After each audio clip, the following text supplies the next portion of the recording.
How we doing, folks? New season here in a couple of minutes. If you're excited for it, make sure you smash the like button.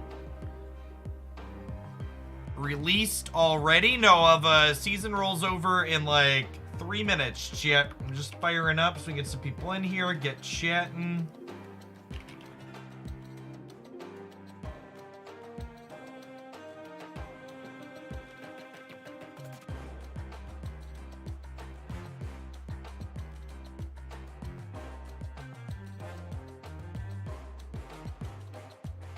Posting that we're live in a couple of places, then we should have a sweet new card to play with. Data Miner says it looks like Miles. Let's see, we'll find out if that's the case.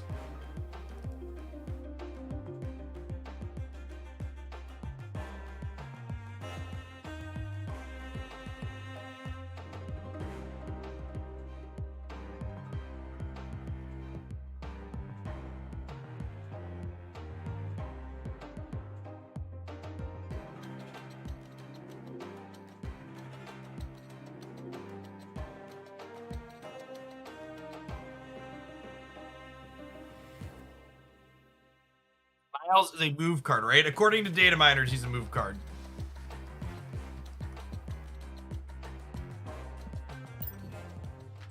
When's the update supposed to go live?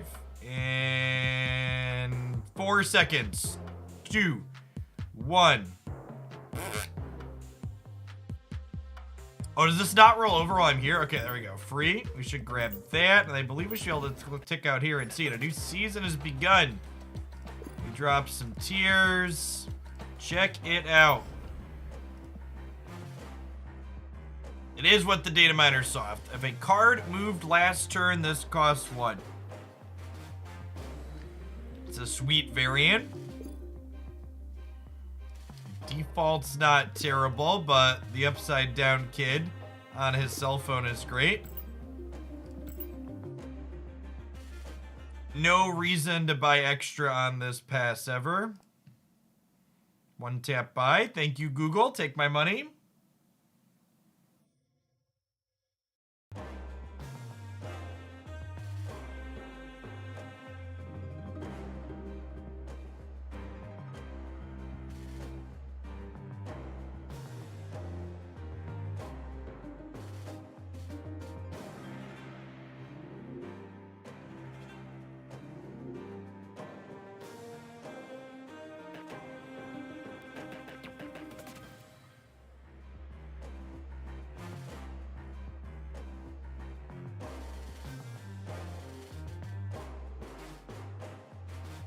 Can we buy stuff in the store now? Well, you've always been able to buy stuff in the store if you have a beta invite, which I do. All right. Miles mid-range.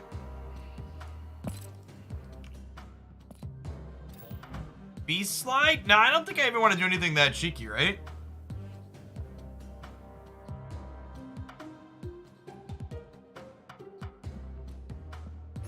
I think I want to play him. So he says, if a card moved last turn, this costs 1 less. So what if we just like play, like the move archetype in this game is not particularly good at the moment. So I don't think he really fixes any of that problem.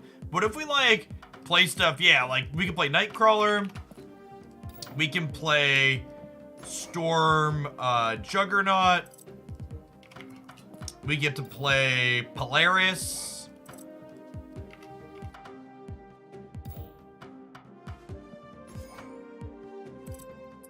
We can wave into Magneto.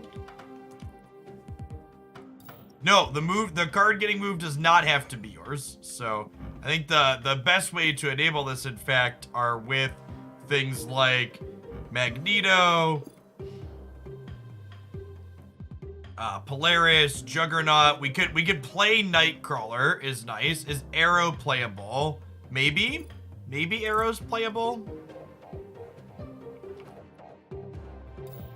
We'll say Angela's playable though.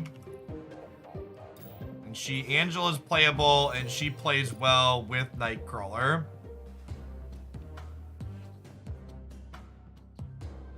Well, let's update our stream title. Miles Morales is here in the stream title. If you're excited for Miles, chat, make sure you tap the like button.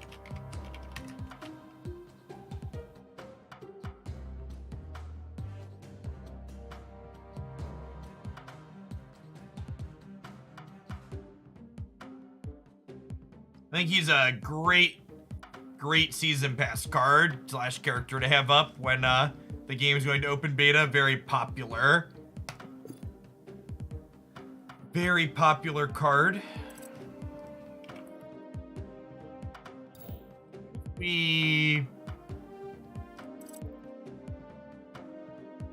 Daredevil, one word. What if we Daredevil? Well, I guess Hobgoblin doesn't trigger, right? Gauge control doesn't count as moving. So maybe not.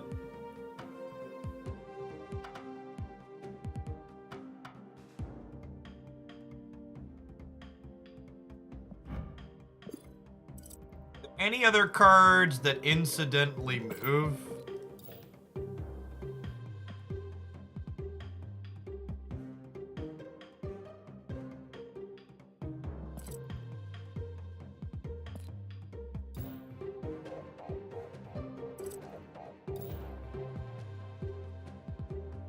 Want to play a Kingpin? Maybe. Kingpin could be okay. Enchantress is fine. We could play Cloak.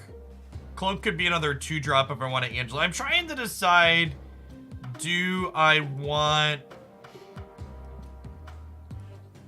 the Wave Magneto angle might be something I do or don't want to do.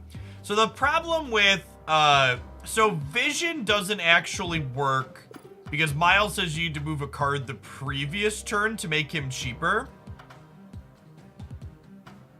Green Goblin does not count as moving, but it just works well with Angela because you like play Green Goblin in Angela's path and then it like flips over and then you still have cards open in Angela's path.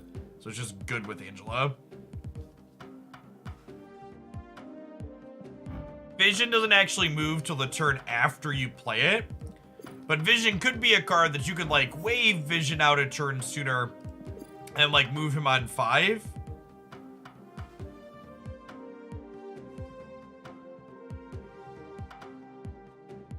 Arrow could be playable. And if we went with Arrow as a card in here, we would want to make sure we have other 5s to play because Miles costs 1 the following turn. So that means on turn 6, you'd want to play Miles plus a 5-drop.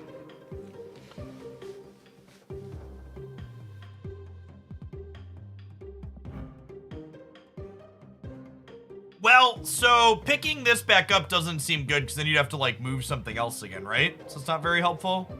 I think his power connects to his character. I don't know. I don't know if I have a strong Vorthos opinion. Yeah, it could be Spider Sense themed. I don't know. I don't really have like a strong, like I don't play card games for the flavor, chat. I'm not some kind of filthy casual, okay? I don't think this card's good in the move archetype. I know this card's gonna juke people, and a lot of people I think are gonna try this move archetype, and who knows? Maybe I'll be wrong. Card games are complicated, but my gut says it's an incidental get some power card rather than a you should play a dedicated move card. But that may or may not be the case. Arrow and Magneto both work well with Kingpin. Yeah, they're fine with Kingpin.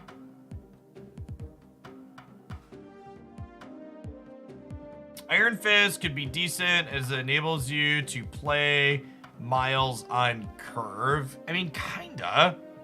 So like if you Iron Fist on 1 and then you play something else on 2, you can Miles on 3, but then you need to Miles plus another 2-drop to actually be getting value.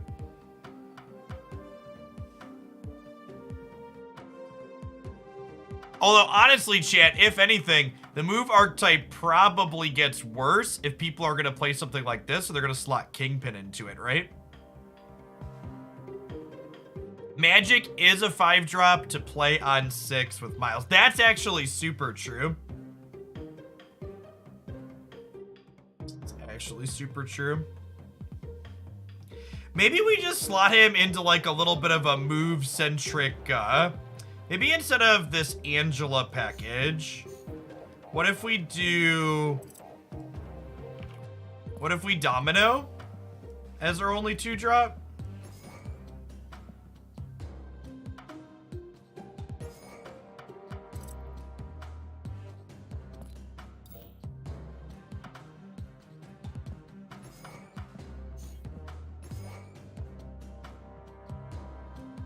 Do I need Nightcrawler? What do we think? Is three enablers for Miles good enough if I cut Nightcrawler?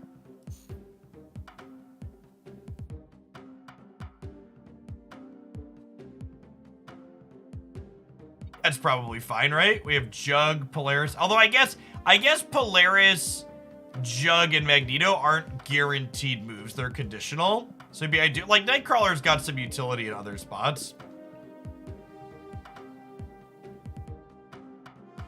We could also play Vision. Would I rather play Vision or would I rather play... Would I rather play Vision or would I rather play Nightcrawler?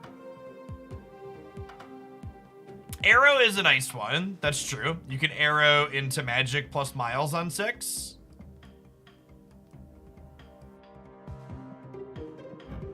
Because she is hella rude. I do have this sick Vision variant, though, which makes me biased towards wanting to play him. I guess I could play both, technically. I have a wave in here right now, which lets me get to these ahead of curve.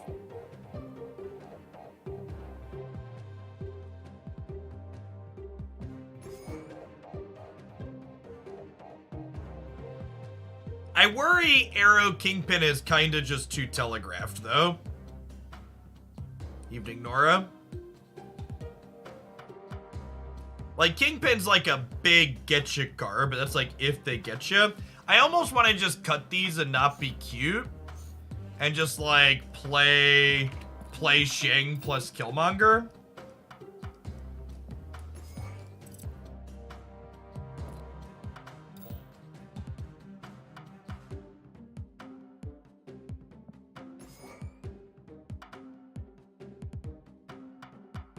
What if I just did this?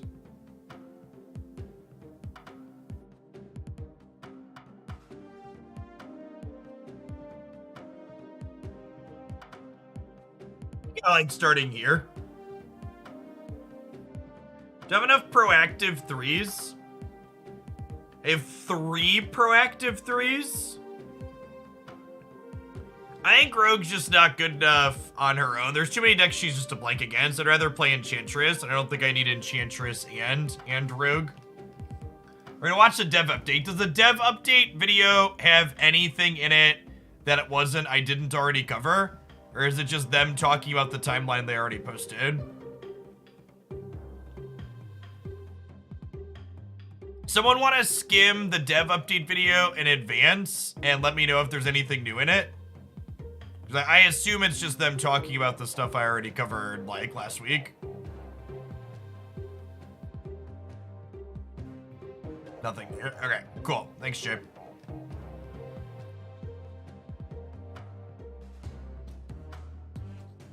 Alright, I think we're gonna start... Oh, wait, I want to do the Hypergeo on do I have enough 3-drops? Hold on. So this is a good deck building thing, chat. If you don't know what a hypergeometric distribution calculator is, take a stats class. You'll be a better card game player for it. Where's my share desktop button? The TLDR is that this helps you calculate your probability of drawing certain cards on certain turns. So our population size is 11 because my deck has a domino in it. And then on turn 3, I will have drawn 3 plus 3 cards, but one of those 3 cards is guaranteed to be domino, so I'll have seen 5 cards. So I want to know, what are the odds that I draw one of my 3 drops that I can play proactively, in this case, Storm, Wave, or Polaris, by turn 3. where's my thing? So 3 successes in my 11 cards. Sample size is 5. I want at least one of them. So we're 88%. 88%. And then here's the calculation I like to do. So if I add a 4th 3-drop, how much more consistency do I gain?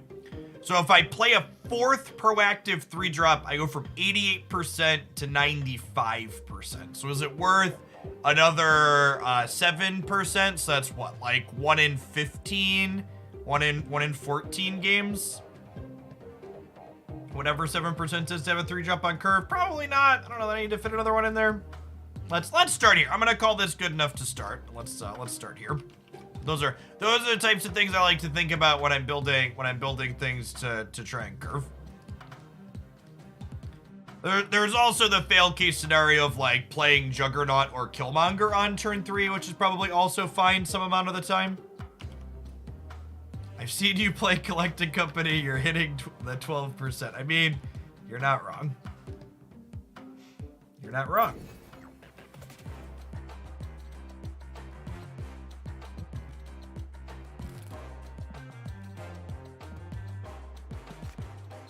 Let's put a different card back on here real quick.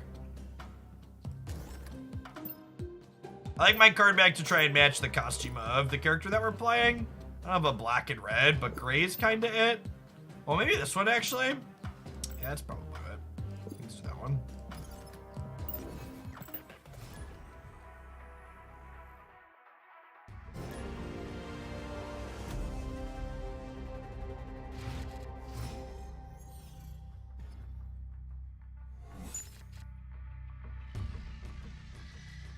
Great, we have some cards.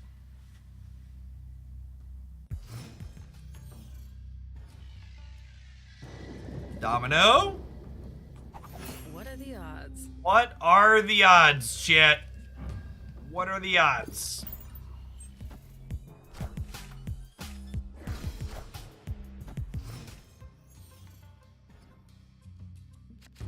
Remember when we said sometimes playing Killmonger on turn 3 will be good, chat? Yes, we will.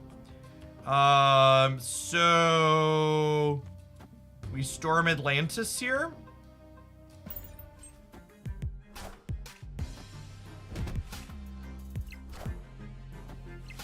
Wind, aid my hand. Okay, now I think we slide the Juggernaut into here. I'm gonna snap on the Jug into the flooding here. He'll kick out anything they want to play into here.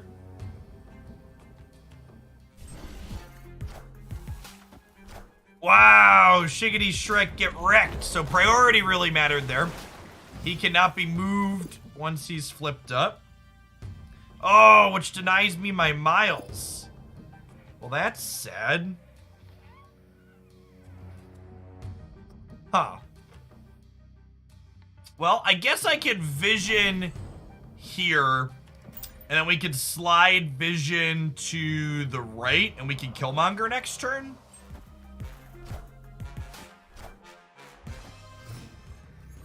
Opponent snapped.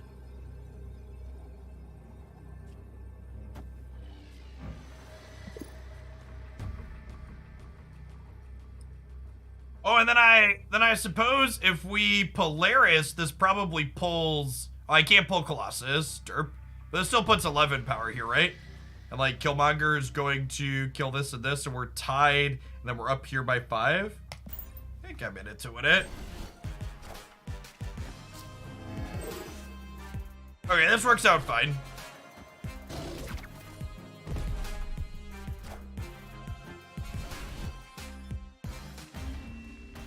Main Vision's a pretty generically fine card.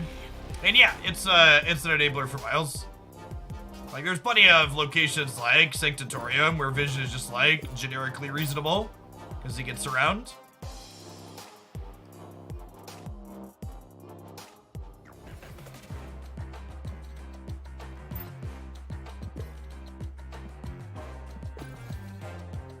Someone asked to see the card sleeve for this season. Is that on This reward track, is it in here?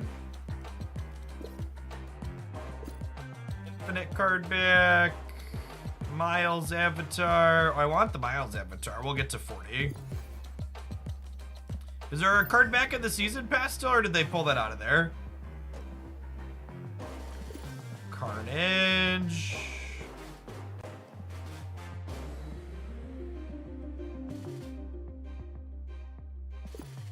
Venom Spider-Woman variant. And then Miles Upside Down. We're probably going to save most of our Miles boosters for Miles Upside Down at 50. He looks sweet. I didn't care for the Nick Fury altar, but the Miles one is nice.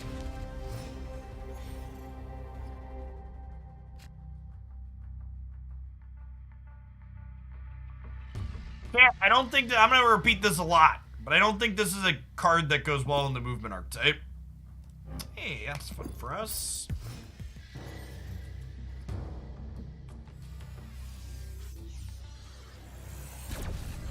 Extra NRG. Always lucky. So do I want to storm something this turn then? Oh, I didn't put Jessica Jones in this deck. Maybe we should have a Jessica Jones in here as a storm follow-up.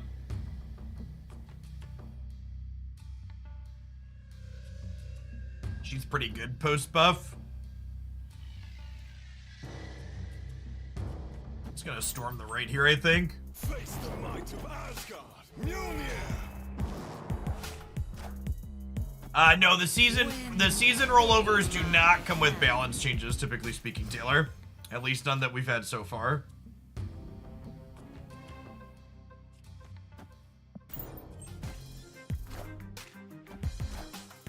Okay, a little Gamba here.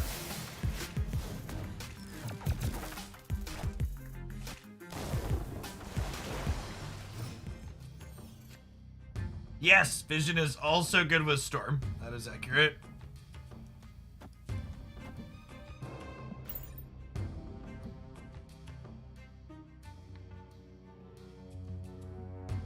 Oh, maybe I should flip these actually, because I probably don't want to fight on the Thor path.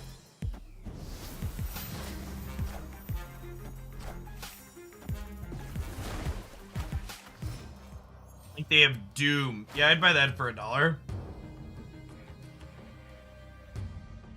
Opponent snapped. Yeah, I think with the Wave and the Wong, I think we bounced for a cube here. Escaped.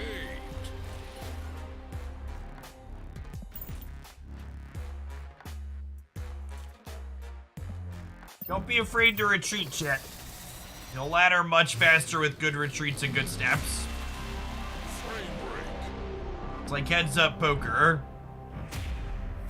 Know when to fold them, know when to walk and when to run. Enchantress there. So, I had waved, which meant they could play Doctor Doom that turn, and my opponent had priority.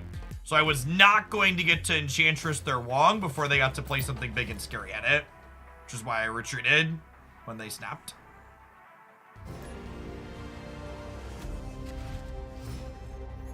Knowing when to retreat appropriately, especially when reading priority, is a lot like finding the like button on this YouTube video. Only the smartest and thinnest people will be able to do it.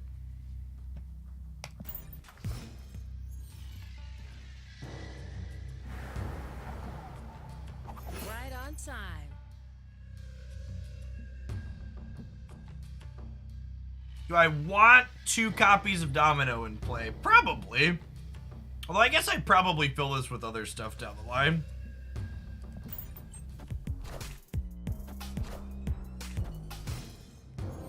Okay, Polaris into the Angela path is actually really funny. So if I Polaris into Sinister London, Angela's gonna end up somewhere not Sinister London. Of course, pulling Angela into Mojo World also isn't great for us. I'm just gonna shuffle Angela around. We'll see where she ends up at. I think I just want 2 5-power things here.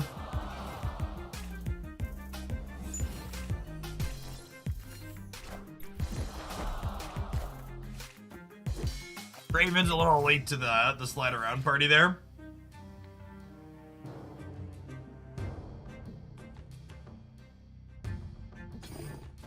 Juggernaut, their Mojo World, kick out whoever gets put down here. And you say you want to save your Miles Morales boosters. I put all my cards that I'm playing to at least blue because I want the frame break and the 3D pop. So I'll put this Miles to blue so it's not ugly as sin, and then I'll save the rest of them from there on out for the Miles AA.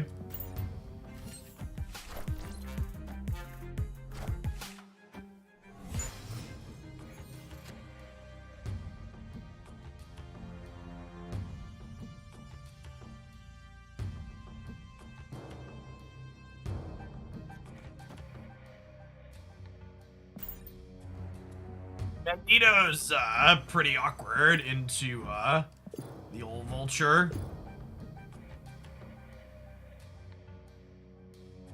Although I suppose we could Magneto the vultures around and then Shang-Chi them, right?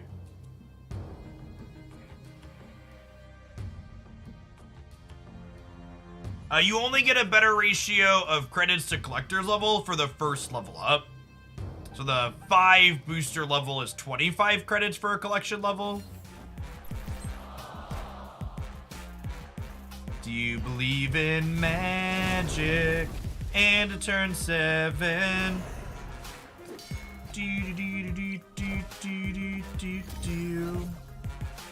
Armor actually complicates things a little bit.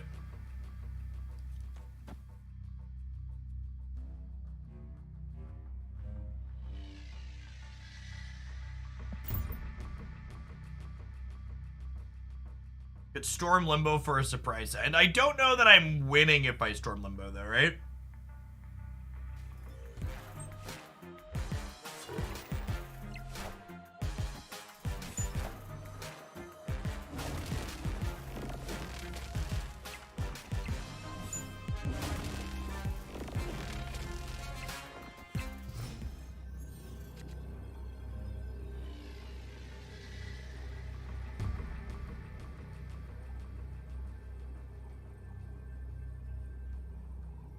Okay, so we're obviously losing Limbo. We're taking priority second here, which is actually quite good for us. So I can Shang-Chi here.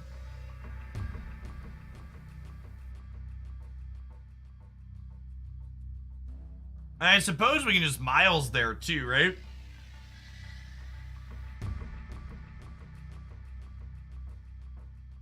Or do we Miles here, assuming that... Oh, does he have a mouse over effect? He doesn't. He just flips on the board, though. Assuming that they're going to slide things to the left here. Yeah, that's probably the play.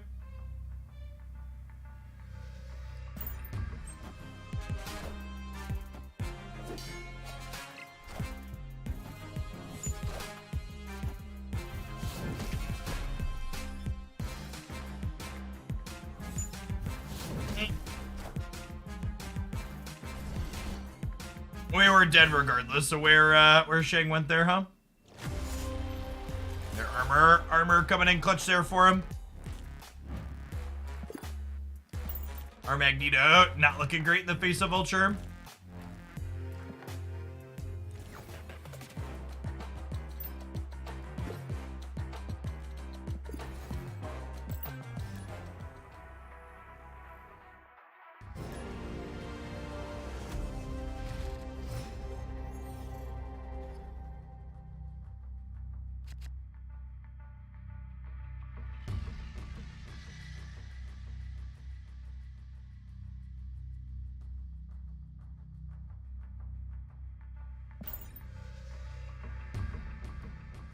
How would Miles be with Sarah?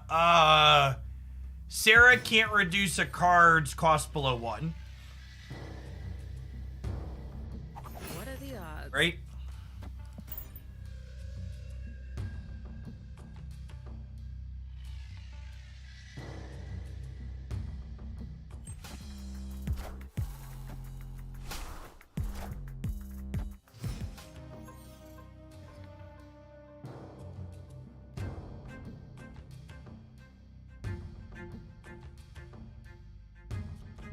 Feels like a play Killmonger for stats angle.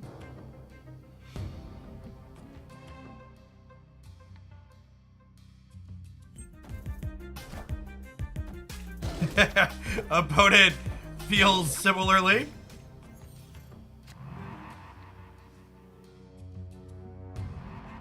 Alright, I would like to lock up Kiln, please.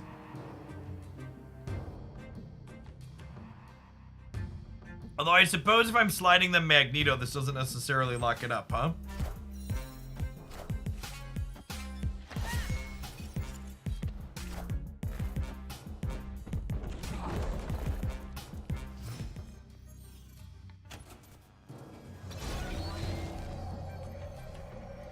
I do in fact believe in magic.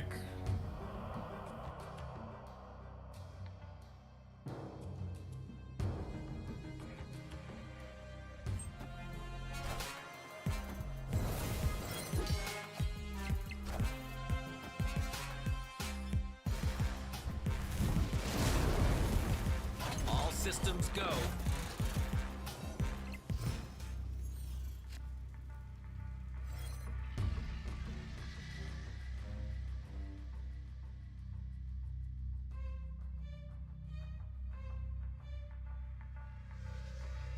So Magneto pulls Killmonger into Limbo as a 5 power.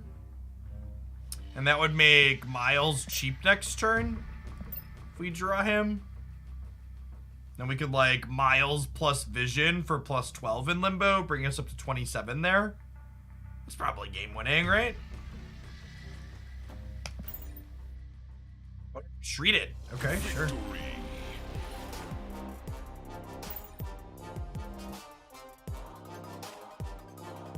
Ho-hoo! Split me, daddy.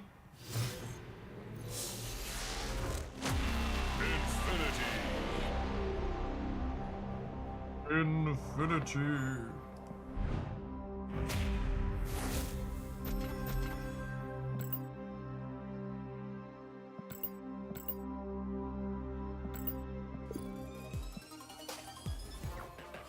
Playing a lot of Magneto, chat. He's up there with Dr. Doom for my favorite 6 drops.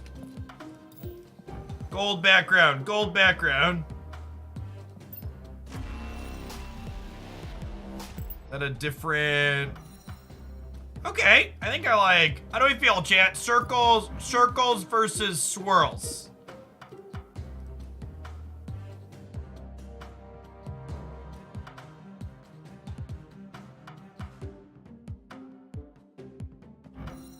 Any strong opinions? Do we know which one of these is more rare? I think the circles are more rare, right?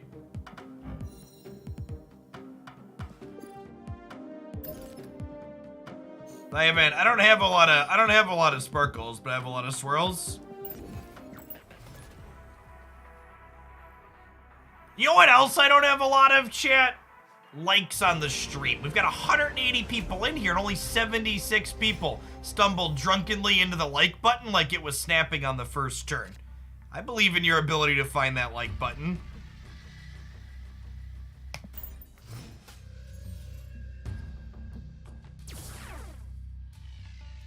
Right on time. All right, so we have Domino into Wave Magneto. Got a couple of Hulks here.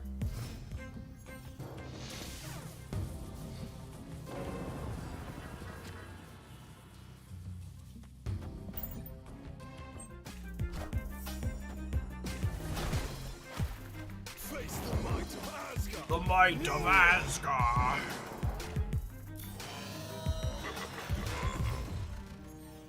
Oh man, I even got Shang-Chi in my deck in the Gamma Live matchup. Snapping on turn 1 is only small brain if you lose. That's true. That's like just the facts. What if I put Vision into Murray Isle? Let him get built up, and then we'll magic off the Baxter building.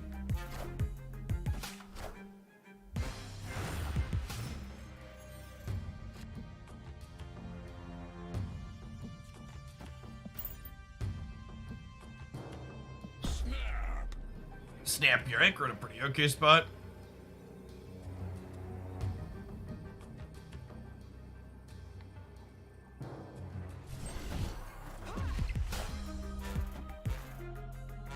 It is notable that Miss Jones dodges Shang-Chi here.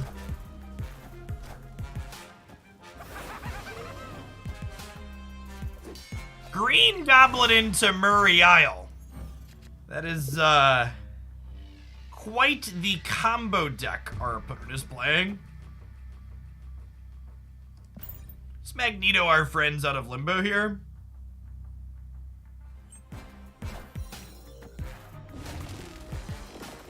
Over here, friends.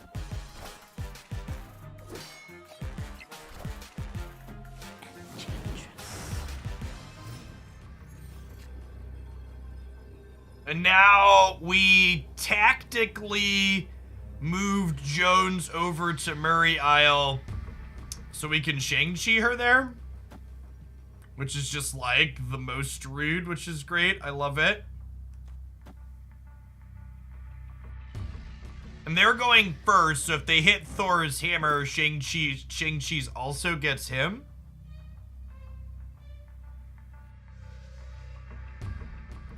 And what if we Polaris into the middle to pull Angela out of here as well?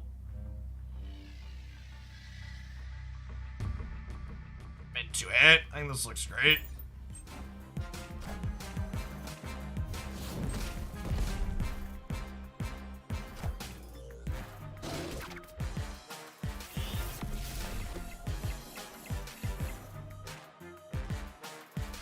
That's a W, right? We kill this, and then this flips up mid and slides Angela over, and then we win left and right. That's a neat game. It's a shame we never drew Miles to slide in there at any point, but getting to reposition their board around led to interesting game decisions.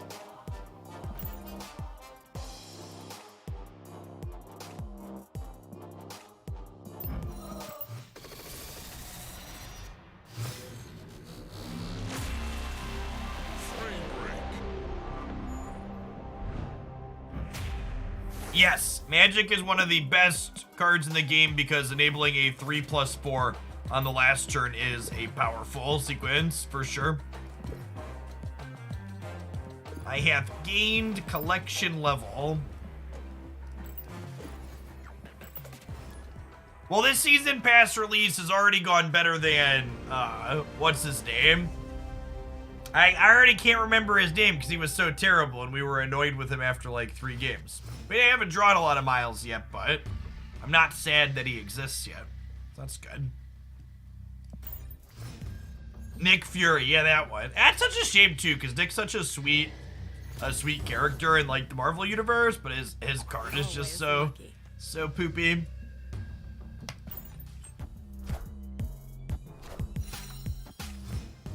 Speaking of things that smell poopy, I can smell the 65 plus people who still haven't found a like button from my house, and boy, golly, are they gross. All right, do we just like Polaris to pull? Do I want to pull the Ninja into Wakanda, or do I want to pull Domino into the Shadowlands? Let's pull the Ninja into Wakanda, put this in a place where it can't be destroyed. Wind, aid my hand. Yeah, I think if Nick was a 4 mana 6 power card, he'd be fine.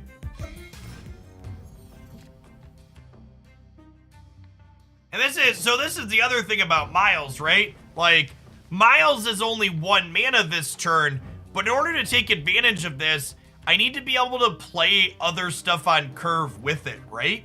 So, like, I actually can't, like, I'm not getting any value out of this card being cheaper this turn because I don't have something else to play with it. Which is a little sad.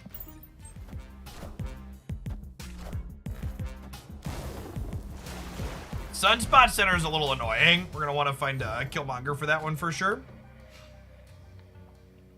Just like we drew it up, chat. What an easy game Marvel Snap is.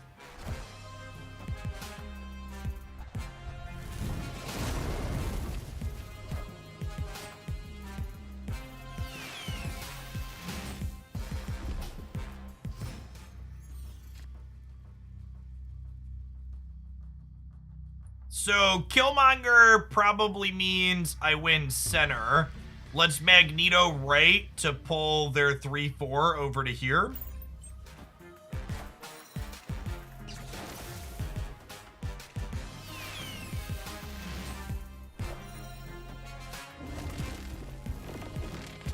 So now, like, Limbo's super full. Oh, and we could just, like, lock this up, right? Because we, like, jug right. Oh, if I jug right, I can't Killmonger because of Crimson Cosmos.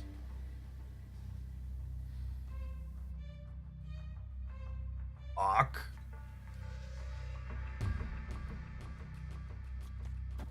If I Killmonger here, I only go to 16. Okay, we can lose this. Because of Crimson Cosmos.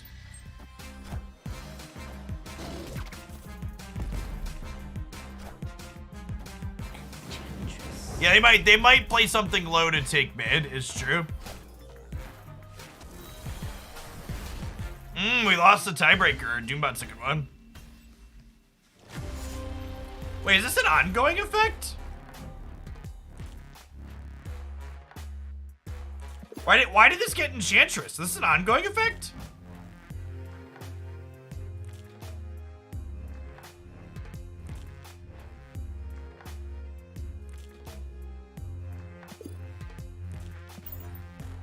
Judge!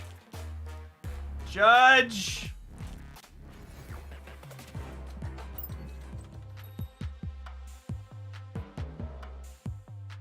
Would you say this Miles Morales card is a little, buggy?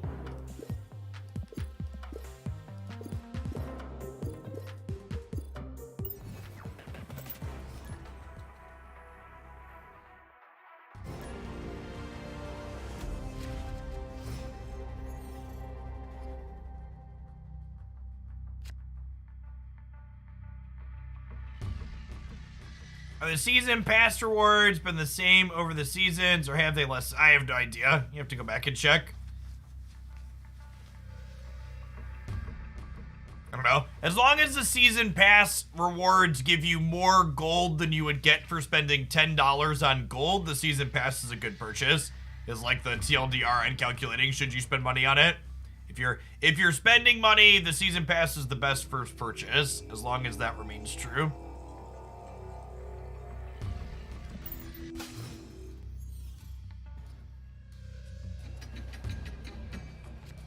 Adam Warlock would be my pick for one of the worst cards in Marvel Snap currently. It is very, very bad.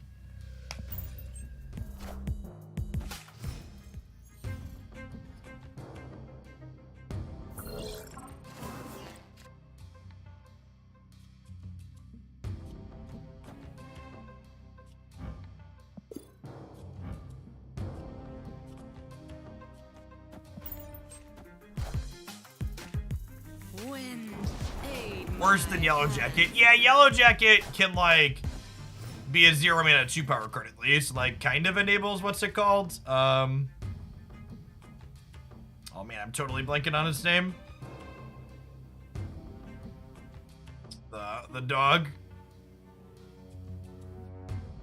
He was playable when the peak was the feature location. Sure thing. Lockjaw, yeah. That one. I'll just Polaris here, 'cause she's got some stats.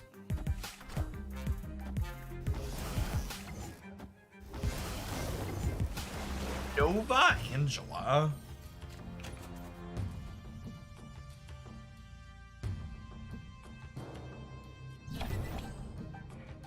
It's a Vision into Stark Tower, and then if we draw magic, Vision can enable Miles. All systems go.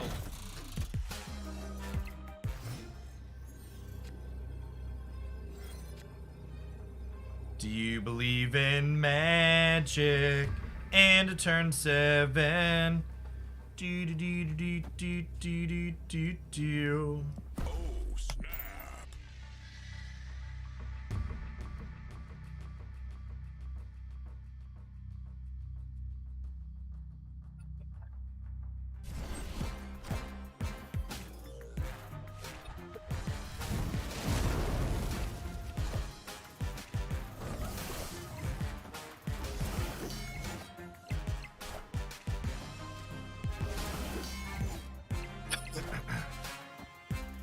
Wow! Punished.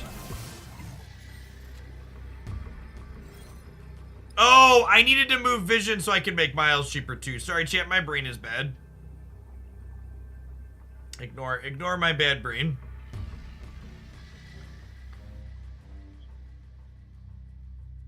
Would have also gotten rewarded because there was a Shang-Chi there too.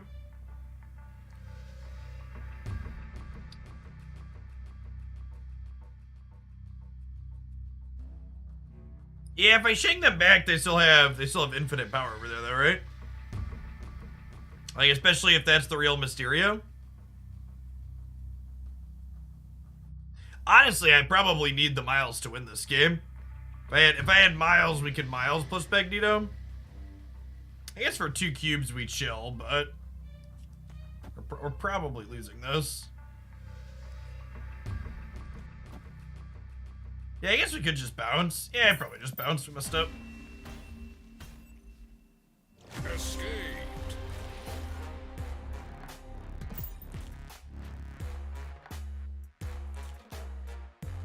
Would have been so super rewarded for moving the Vision 2 at the Shang-Chi there. Would actually just crush them. We're talking and clicking at the same time like a big dumb stupid.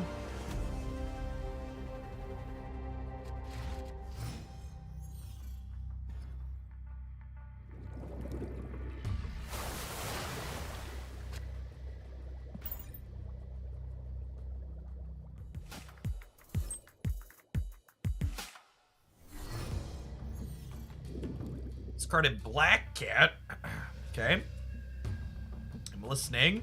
Always lucky. Someone commented Mysterio doesn't get played to the storm location. That is correct, because Mysterio counts as playing its card to each of the locations. So that can only happen in locations you can actually play to. Porg, Blade, Black Cat. This like Agatha Hella.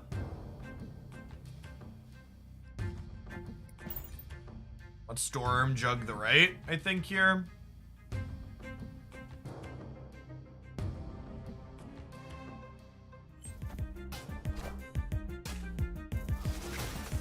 Oh no, not my rock. Wind, aid my hand. Okay, so if they have like a Jubilee here, they could beat us in the flooding. I like also has a lot of 1-drops in it though, so probably not a Jubilee deck. That's pretty good too.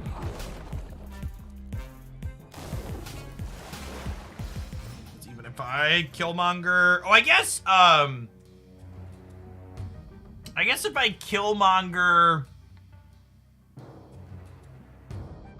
Killmonger and then Magneto, we win. We win the right side.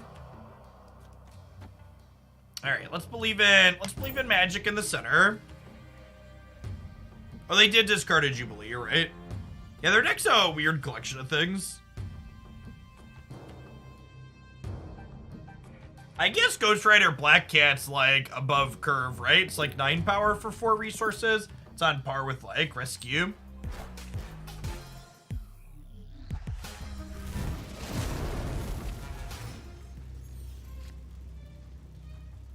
Okay, so we're about to get infinitted.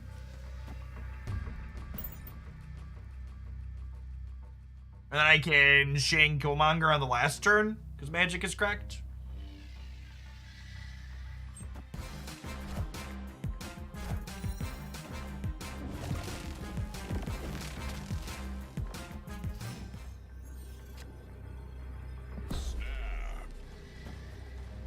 It just isn't even right to play Miles, right? So I have Shang Killmonger. It's a little sad, but it's the reality.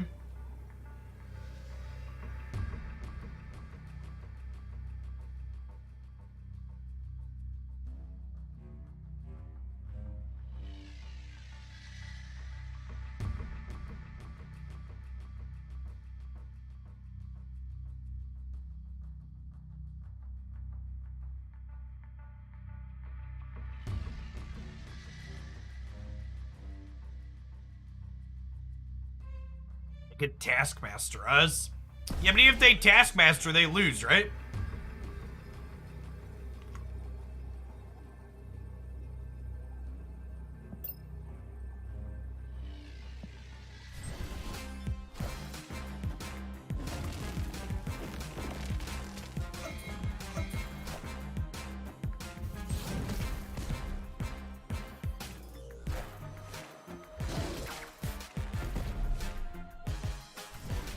friends.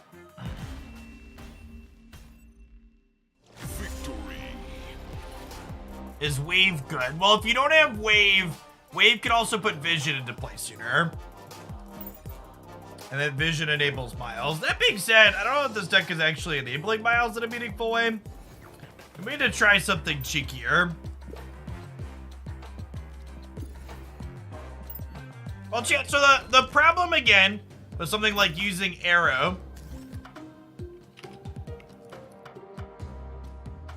The problem with, what's it called? Using arrow to enable miles is you need another good 5-drop to play with miles on the last turn. Right? Is part of it?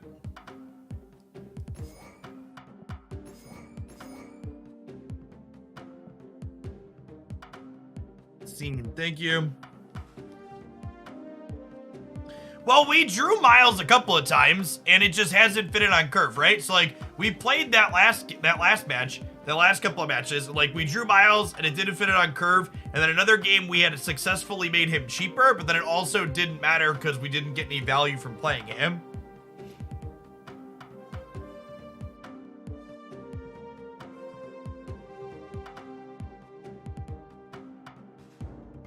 I don't know, chat, like, I think you need to go back and rewatch those games if you didn't think we draw him. You're saying it doesn't feel good, but, like, we had him and did, like, two of the, like, 3 games we played him, we had him and it wasn't optimal to play it, or we had it and it being 1 mana was irrelevant because we couldn't fill on curve around it either.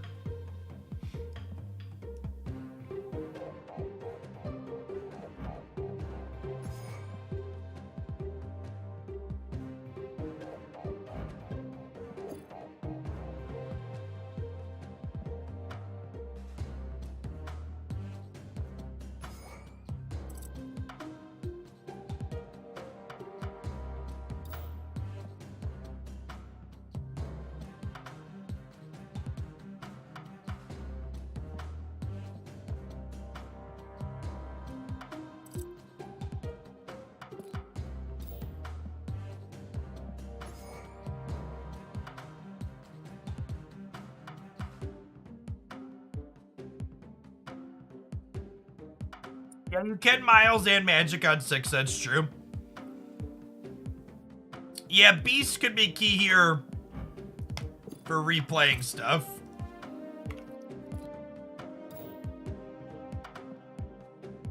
I do love my beast variant.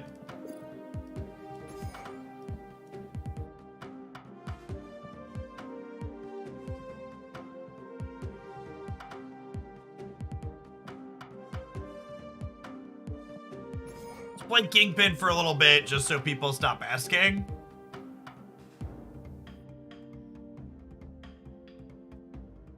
I don't hate Doc Ock as a 5-drop suggestion. I agree that kind of goes okay with Arrow.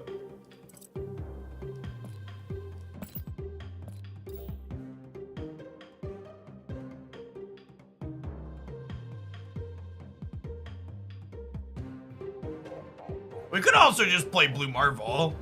It's a kind of generically good card, right? The goblins do not count as moving, no. Goblins do synergize with Angela, though, which is nice. Chat, Sarah is not a combo with things that cost 1. Read your cards. It explains the card. There are no card commands here, chat. YouTube chat is, real medium.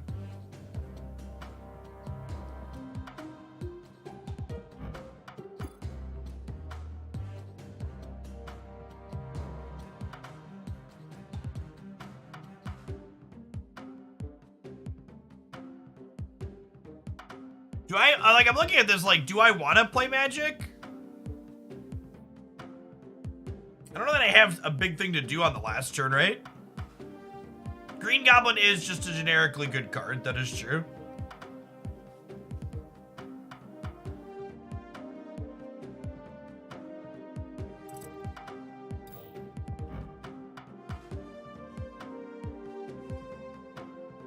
Oh, that's a good question. How does Miles and Wave interact with each other? It isn't cost reducing, it's cost setting, like Wave is cost setting.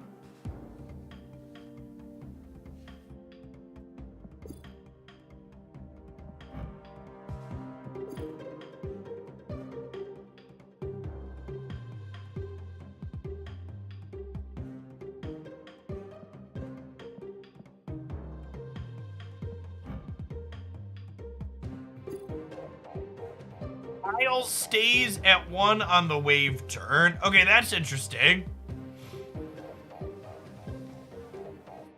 If you play Green Goblin, you can say, together we can rule this city. That's true.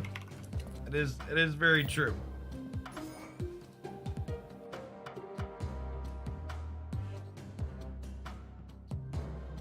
Although I guess loading my opponent's board isn't necessarily good with Arrow.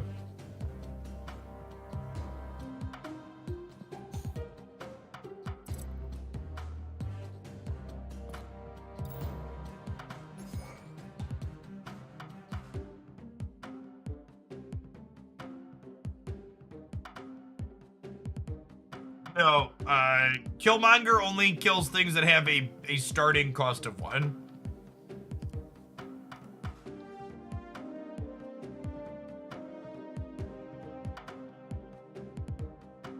Falcon is better than Beast here. Is that true? That might be true. I guess I only really want to pick up Torch. I occasionally want to pick up Cloak, but that's probably less often than not. I think I'd buy it. I'd buy that.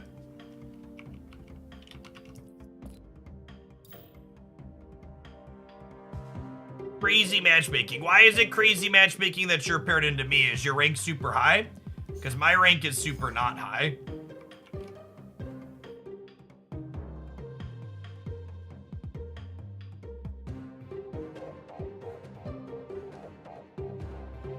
Alright, we are a rank 30 gamer after last season, chat. I did not grind a lot into the Mr. Negative Fest. Got to put our red-black sleeve on.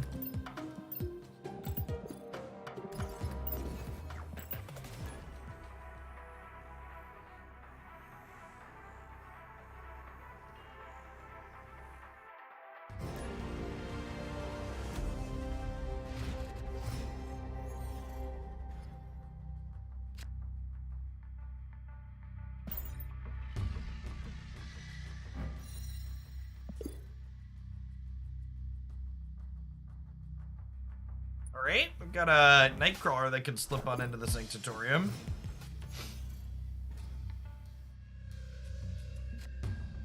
Track level is low, 1100, rank is 50. Well, I don't think collection levels should be given a strong amount of stuff in matchmaking.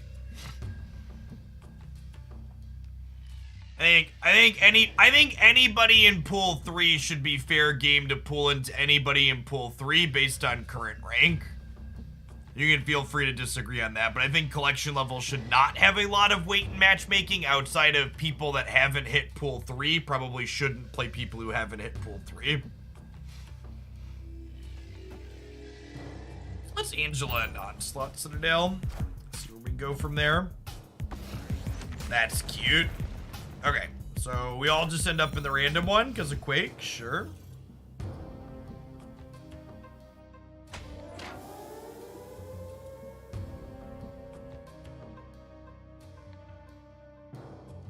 Okay, so if I Craven here, we can Polaris there and pull a friend over.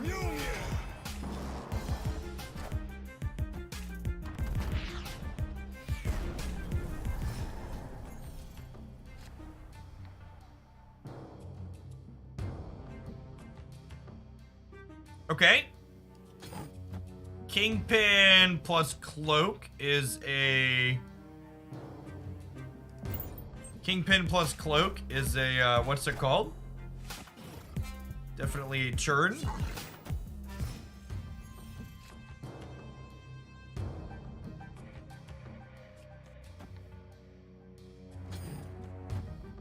go Kingpin right, and then we can arrow right next turn. Especially if they're hoping to play into... Oh, that's kind of funny.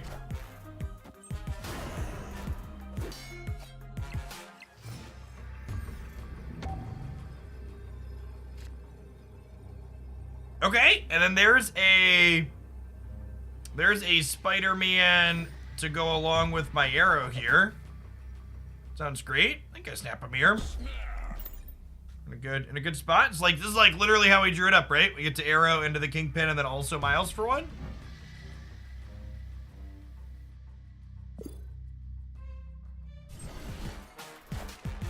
What's going on, bud? Step into my office for a second here, buddy. Got some stuff to talk about with my boot. Sure. Gas. You know what else is gas? Dip Rob, thank you for the super chat. That's super generous. Snap's been a ton of fun. I really appreciate the support from the community that's been around it. When Snap has its full open release on the 18th, we're gonna go really hard on Snap content. We're gonna try and do both daily YouTube and Twitch streams for it and see what we can get to take off or not.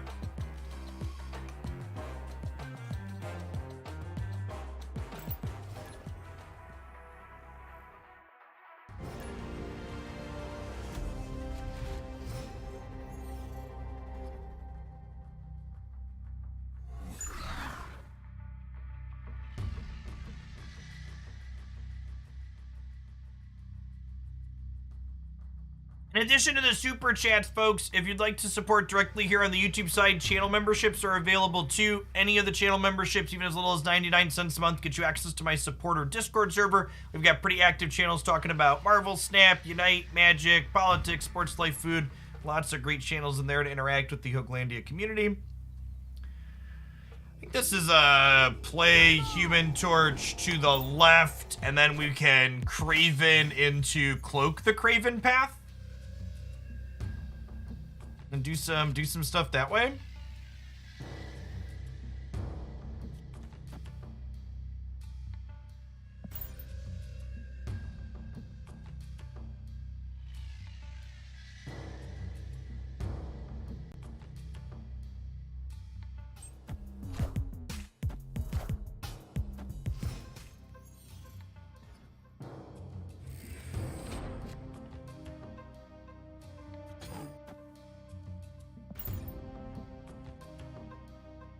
Hey, Zoinks. Happy full release soon to you too. Thanks for the super chat. Armor variant looks sweet.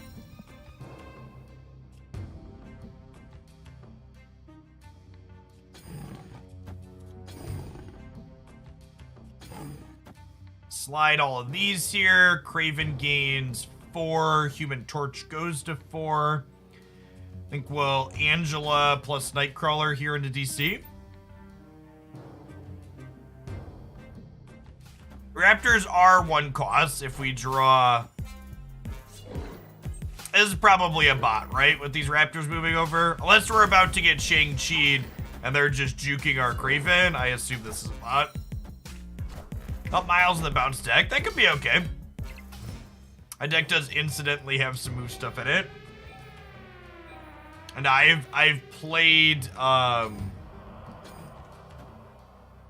what's it called? I've played, I think we actually move Nightcrawler proactively here in case we draw Miles, right? I've played, that deck's played Nightcrawler and stuff in the past.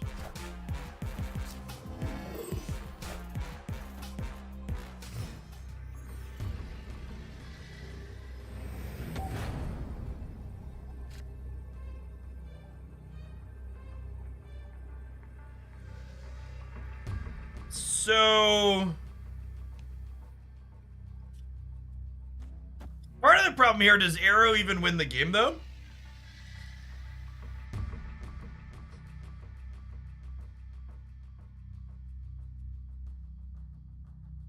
What if I do this, actually?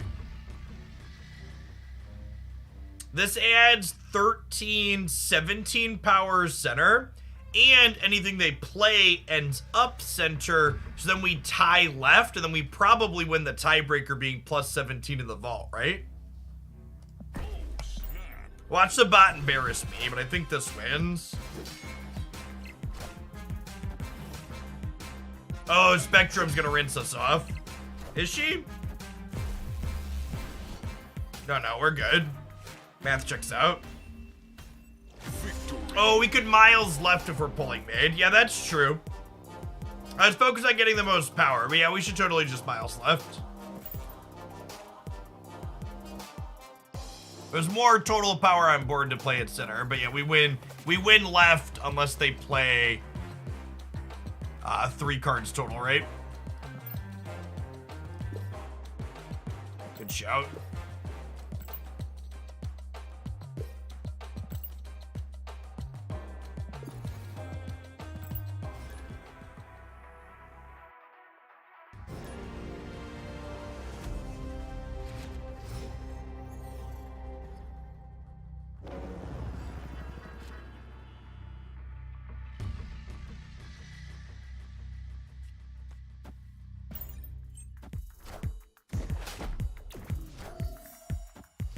All of the information in the new video was information that we had already, so I basically already had a reaction video to it, so I'm not doing another. I love the cards that have mouse over animations like this. They're so good. There's a video up from last week, or earlier this week. No, today's Monday, yeah, from last week, last Thursday, talking about the roadmap when it went up live in the client. Do I play Torch out here? And then I don't even want to play Move Nightcrawler here yet, because, like, I'm Polarising on 3, right? So there's not really any reason to move it out. I guess we Human Torch in case we draw Cloak, right?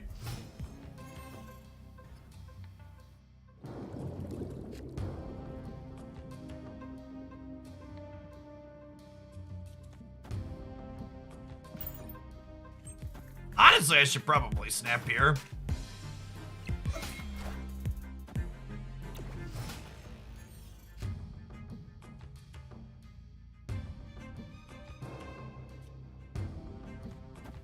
That's kind of sick. Yeah. Now if I snap, they're probably leaving, which is sad, but that's fine.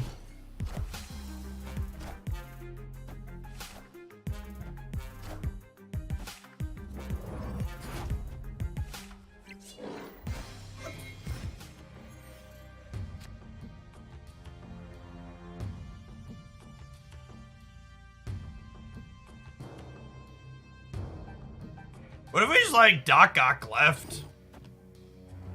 That seems great, right?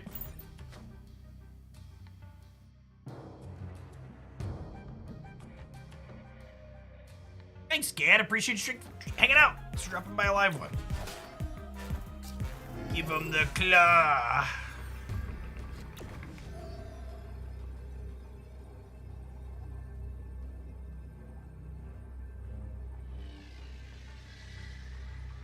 So even if they, like, Spectrum here, we're probably still winning this, right?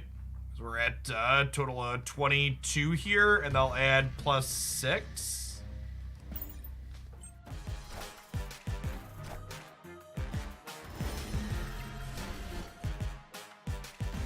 Yep. Victory.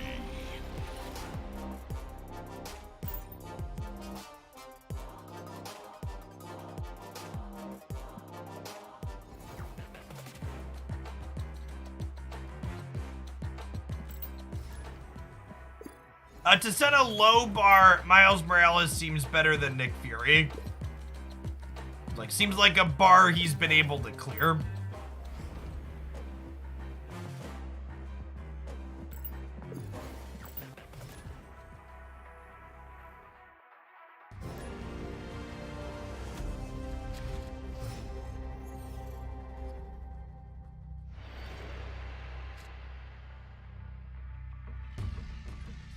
So I think this is a Nightcrawler after Angela angle.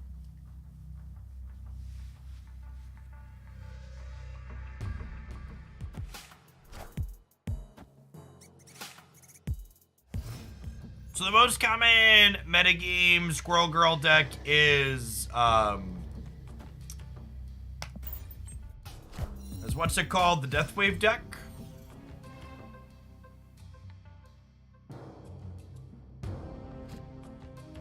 So kind of expecting a Killmonger here, so I'm gonna chill on the Nightcrawler for the time being.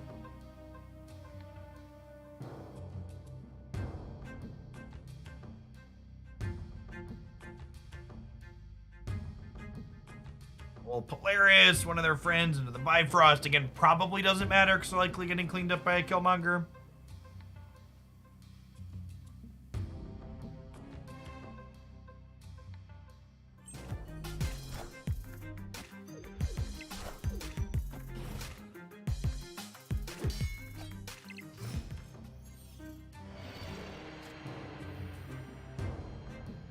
Ooh, a piece of candy.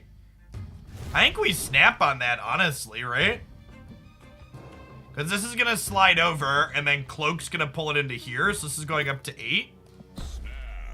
Yeah, it feels like that puts us in a great spot here. Treated. Yeah. Victory.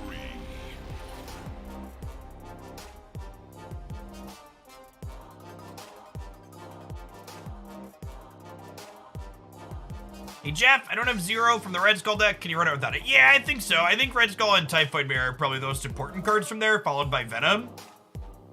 You can try Arnim Zola if you have it for that slot. My favorite people are the people who decide to make decks specifically to ruin the fun of a new card. You want to maybe lukewarm take from the people that cry about people building metagame decks like that. It's not your opponent's job to make sure that you have fun. Whenever your experience in a card game is not great, it's never your opponent's fault that your experience was not great. It's the developer's fault. Don't hate the players, hate the game. It's the designer's job to make sure that your game experience is enjoyable.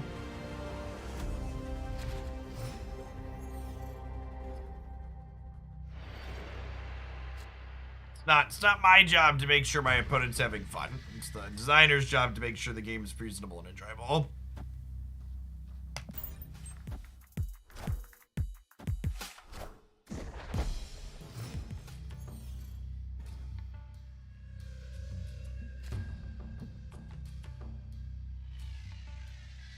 I do not expect Miles Morales to make Negative Sarah not be the top deck. I think it'll probably slot into something that's cute and maybe playable, something like this, or some kind of mid-range deck with Polaris and Arrow, perhaps. But yeah, Negative Sarah I expect to continue to be the top deck until they actually kick the legs out from under it. I think we're chilling on Iron Fist for now.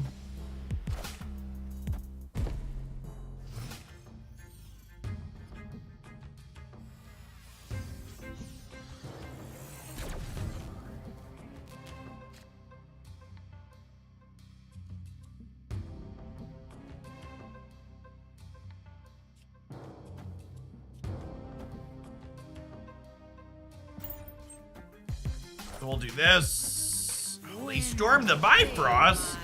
That's rude. Misty Knight, Storm, Sunspot. What are they doing over there?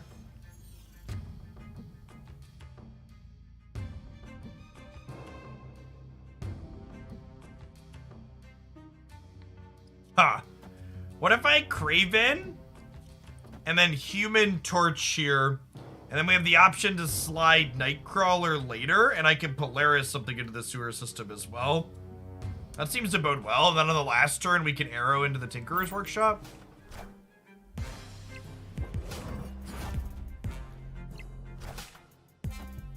Oh, fuck. Ordering. Alright, I'm gonna retreat a cube here because my brain is mush. Delayed triggers like that.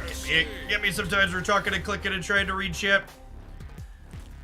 Has Kingpin, well, Kingpin has changed. So Kingpin effect only happens on turn 6. So its effect with the Bifrost is irrelevant. It's a shame we won't get to see what they're doing because my brain is bad, but it is what it is.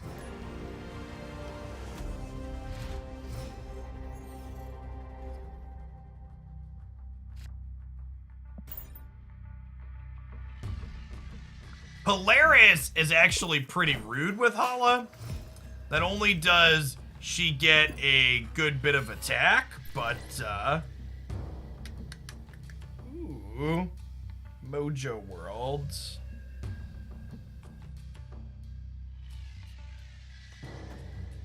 That's Angela, the Hala, I think. Angela into Polaris probably wipes her stuff out. Need an expansion or something like that in the future? Disagree. Card game players are some of the laziest people. It's just humans. That's not really specific to card game players. Chat, if you want to play a card game that works the same as every other card game you've ever played, you should go play one of those other card games that are out there. There's a lot of great card games that are carbon copies of all of the others. One of the reasons why I like Snap is because it's different than most other card games out there. Snap neither needs nor wants giant set releases full of chaff filler cards.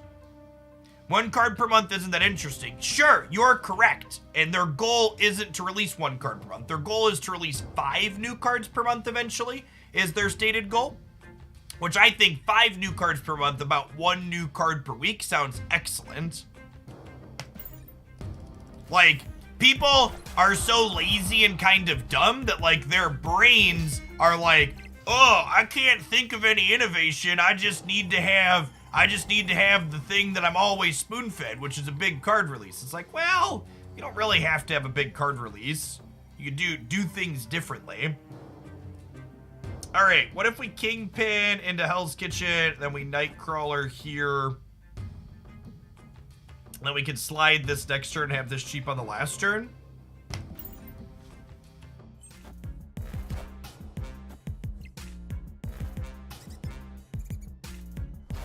All right, and then they're just fully torched on the left side here. We have farmed the bot for cubes, Jen.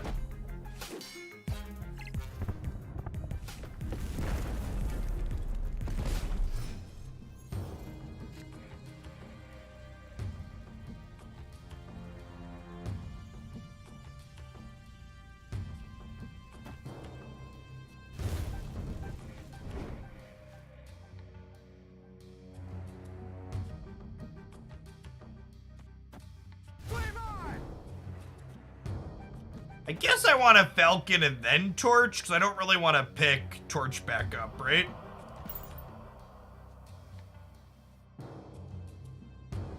Big release is exciting versus a trickle. I disagree with that, actually. Like, as someone who plays a lot of card games that do big releases, like, I can't tell you how many times the excitement from a large Magic release was, like, actually just completely gone after, like, a day and a half.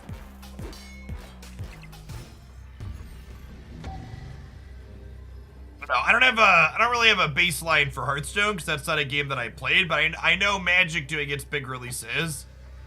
Will Arrow do a thing this game? Yeah, maybe because they're a bot. She might get it. Can I just pull Angela into the middle here too, actually? Probably win this.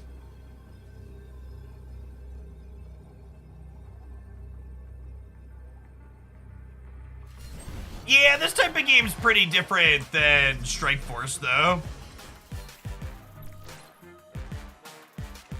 Like, card games are pretty, like, fundamentally different than, like, the gacha genre.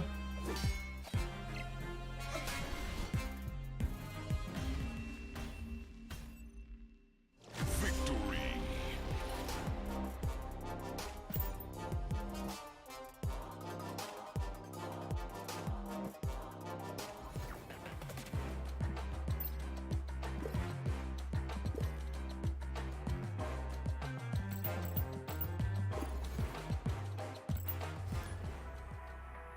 Nick Fury didn't get a look around. That's not true. We spent 2 hours losing with Nick Fury. Thank you very much.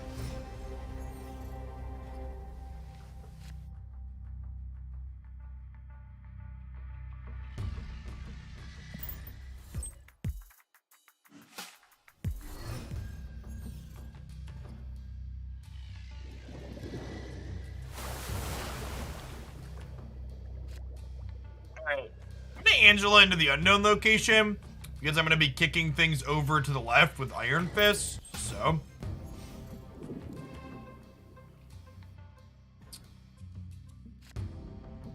Okay, so they're flipping before we are.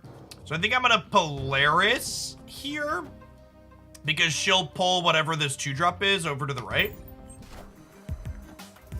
Which is actually kind of nuts for us.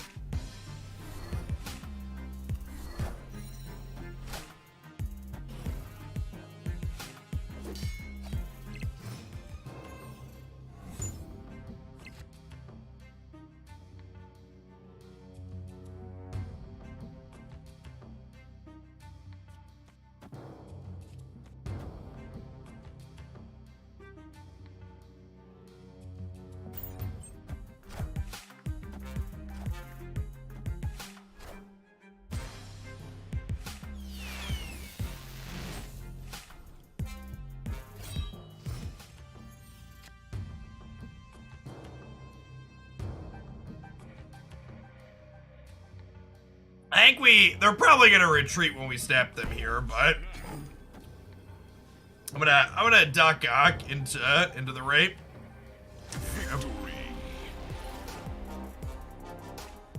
Yeah, that's the other thing to point out too.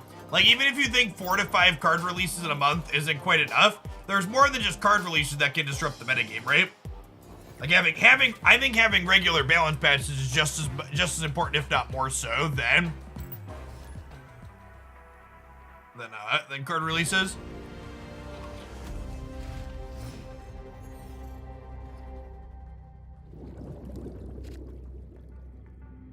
I mean, there's 100 different things you can do to Nick Fury to like make it strictly better than it is right now, right? And yeah, all of them make it better.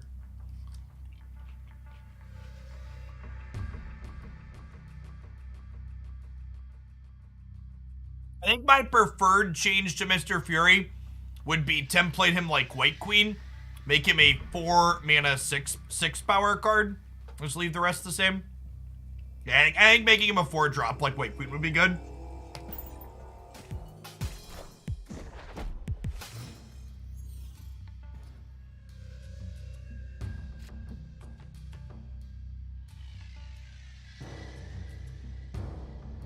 Hand is not great shit.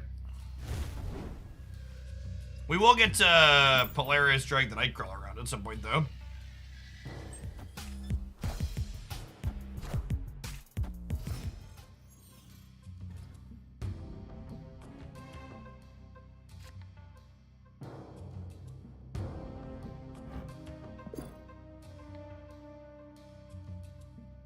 Well, then.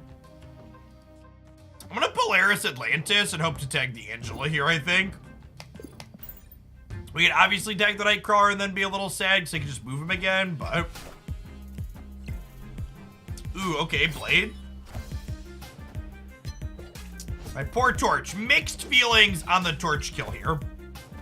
Because wow, we lost the 1 in 4. Brutal. I get to Doc Ock the negative zone this turn, though, so... That's a W for the home team.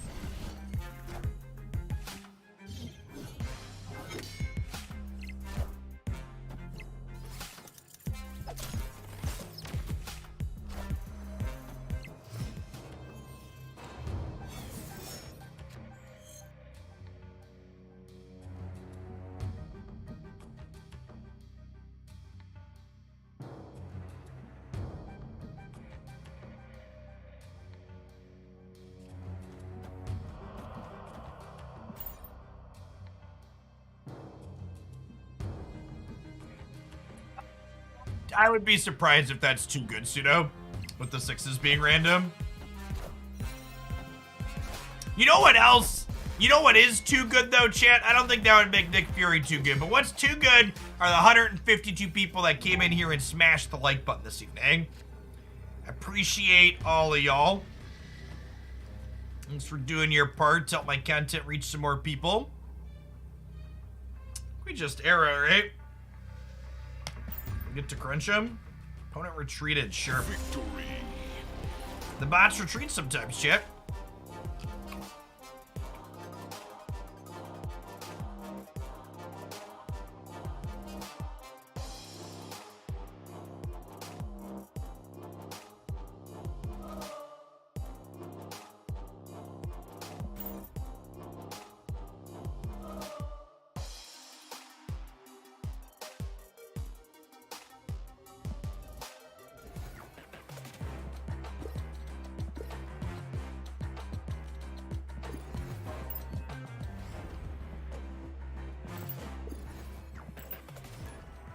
So chat, I don't want you to judge me too harshly for telling you this, but I feel like I need to come honest. I was digging around in my kitchen upstairs before I came down here because I know I'm fat and American. I was gonna need a snack here while we're streaming for a couple hours in the evening. I dug through all the processed goods in my kitchen and I settled on a handful of plums and an apple to eat. It's the most un-American thing I've done in a long time. I don't want you to think different of me just because you know that I chose fresh fruit this evening. It's a cloak and a human torch. Okay, so sequencing was the apple friend, at least it wasn't. I'm sorry. Please don't hate me. I think we human torch right, and then slide Nightcrawler that way, and then on turn 3 we get to cloak plus Spider-Man, right?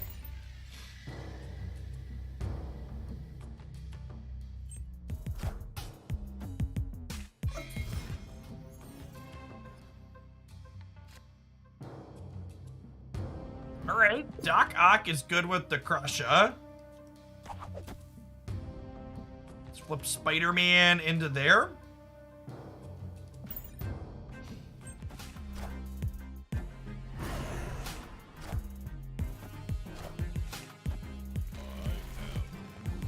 Stupid cheating bots, shit.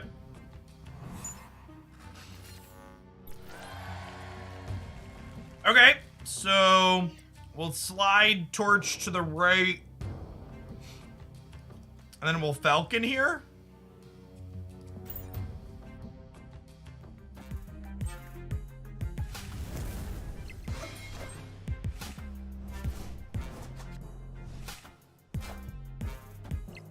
Wind, aid my hand.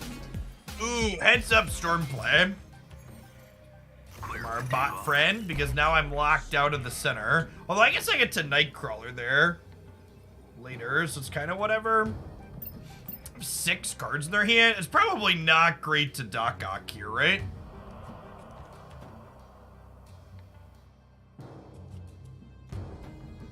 Let's play all our friends out here, because Nightcrawler's gonna slide mid.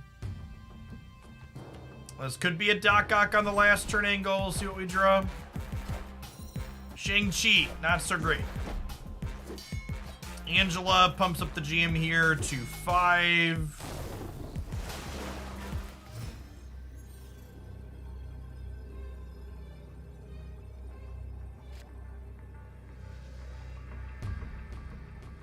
Woo!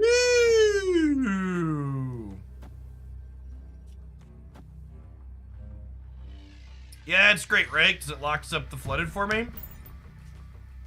And we have 2 in Mojo World still.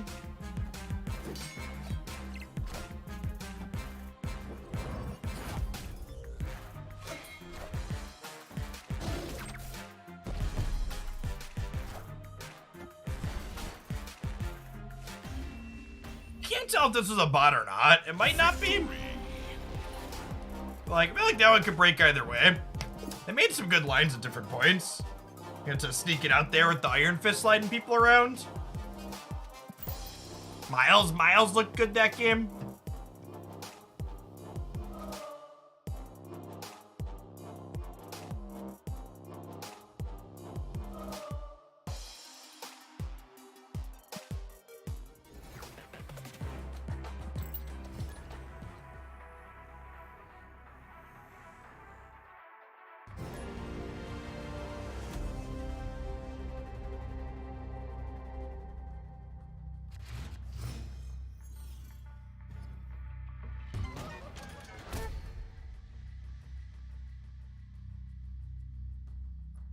I think this is chill on Iron Fist until we're post Craven, right?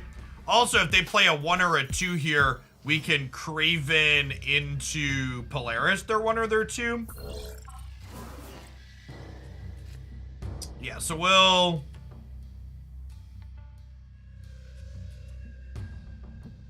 Yeah, I think we just Craven, right? And then we'll Polaris, right?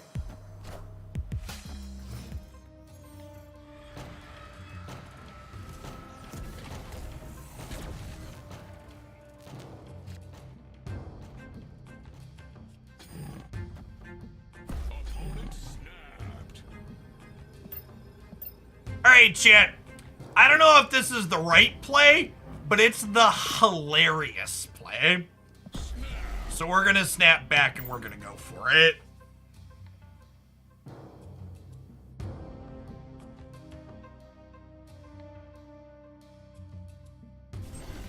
We're not here for a long time. We're here for a good time.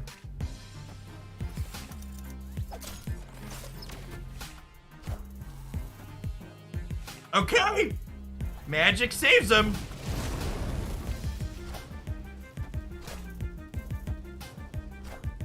Oh my gosh, did we just win that path with just Doc?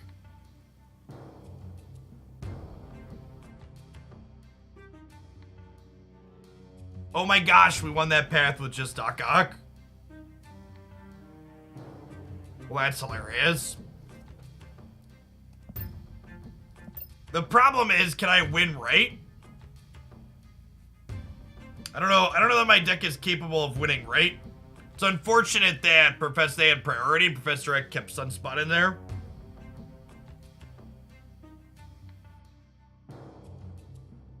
We definitely made content. Content was produced.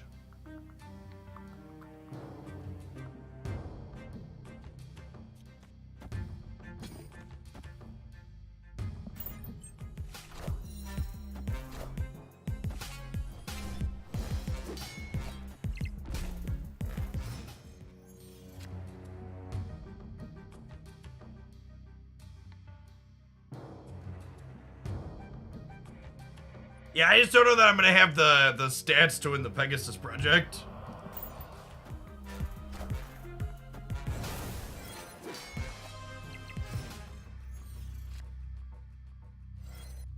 I can't move anything.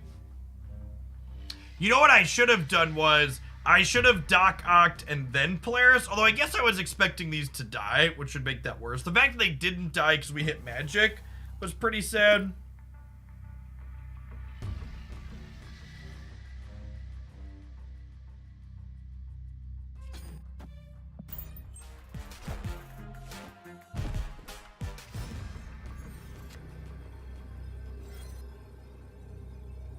And there's no way they don't get above 20 here, right? Like, we think of them, they're like incidentally at 12, right? No, they're not a destroyer deck. They're a Mr. Negative deck. Just like any amount of cards they play here get us. Yeah, they're gonna Iron Man plus something else. Escape.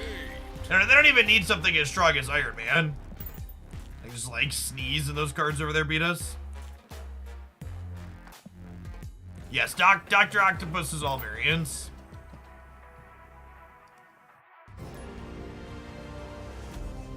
They drop Iron Man and we are torched. Yeah, not the humankind. That's fine. That opponent's archetype is the known best deck in the game currently. Stuff's gonna happen. Alright, Torch into Cloak is a solid 1-2 here.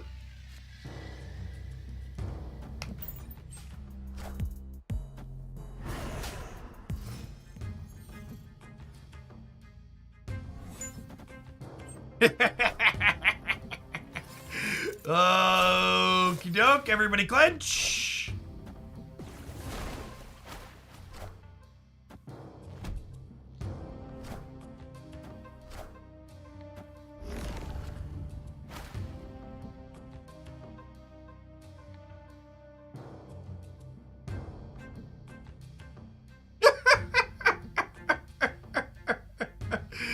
Well, shit.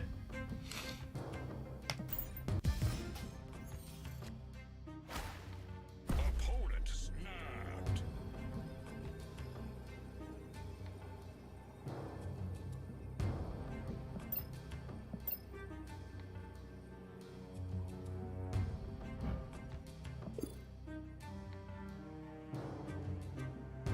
I think we're done and out, right?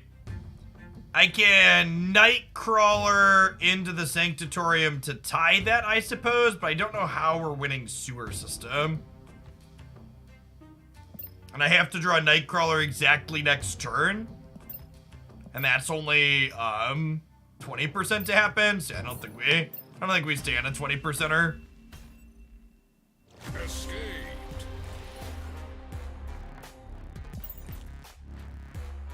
Yeah, it's not like Nightcrawler even wins the game though, right? Because it's gonna be a need to win because it ties it, so we need to win left by 2 or more, which isn't a guarantee necessarily.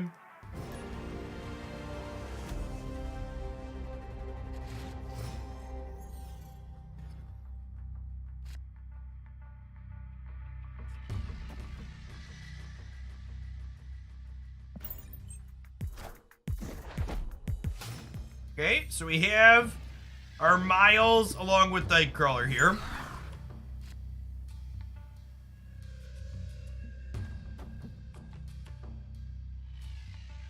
Get to Craven to the right.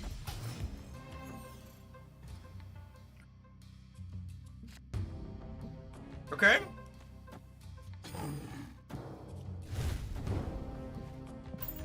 And then next turn, Miles costs 1. So we're hoping to draw a 2 or a 3 to pair with him.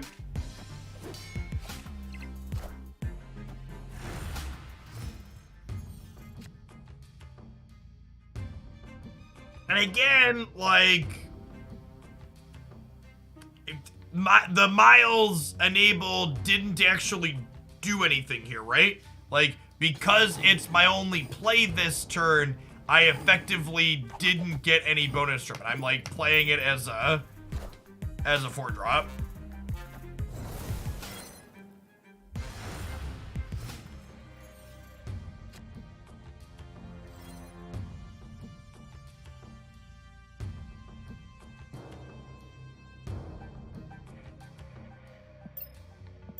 They have a Sarah in hand. I'm gonna Doc Ock left and take away their sequencing decisions here.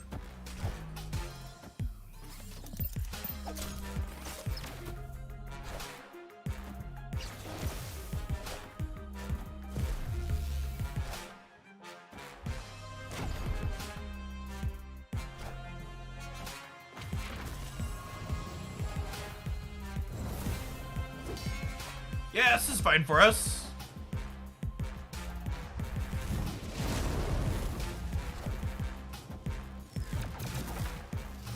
So they've lost right and they're losing left. And again, like, I know this card can get you sometimes, but this is like the power of this effect, right?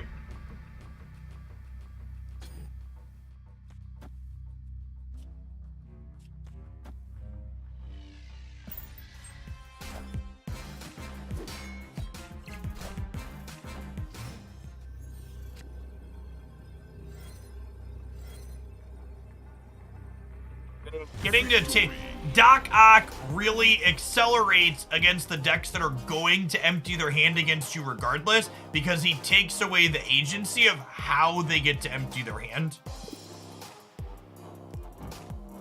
They were set up for a big combo sequence here, and it just didn't matter because we Doc Ocked them.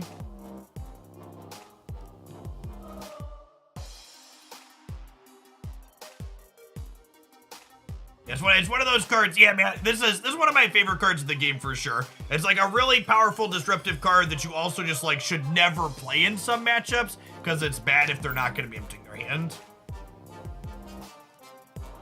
I want to put this to blue border here. I'm gonna put this one to blue border, and then we're gonna save the rest of our boosters for the next altar art.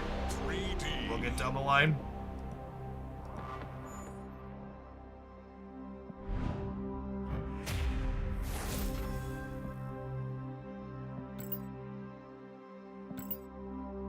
Okay, chat, I have a challenge for you. It's 20 minutes to midnight here in Central Illinois. If we can get from 171 likes to 200 likes in 20 minutes, it's 29 more. I bet there's 29 people that haven't pushed it. We'll stream past midnight. A little bit of engagement, some extra stream time. Thanks to the 171 that did it already. Do I want some copies of Nightcrawler? Copies of Nightcrawler sound great with Craven, huh?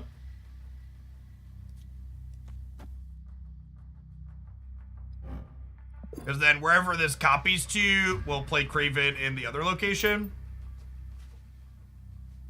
I'm unclicking.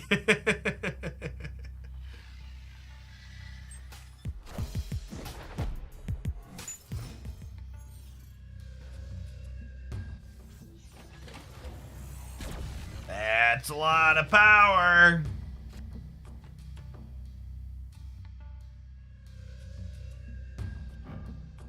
Well, I mean, Doc-ocking them into Sinister London takes away their ability to copy things into Sinister London, so it's definitely the content play.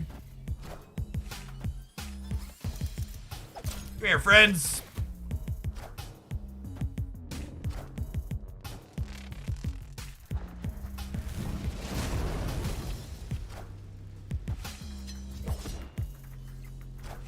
Okay, chat, so we're giving up the left location.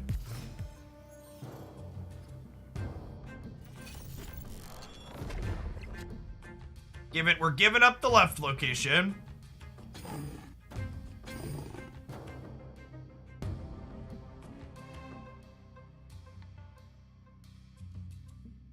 And I think we go Angela Torch.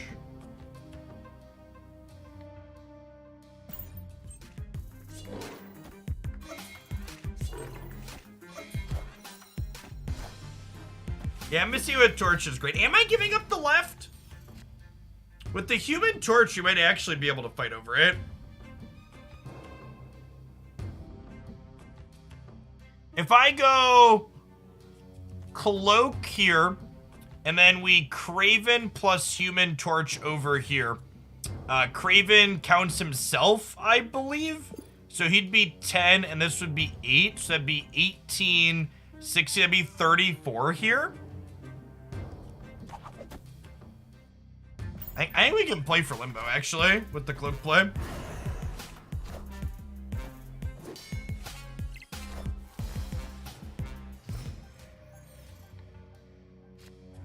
Right? I'm pretty sure that's how this works.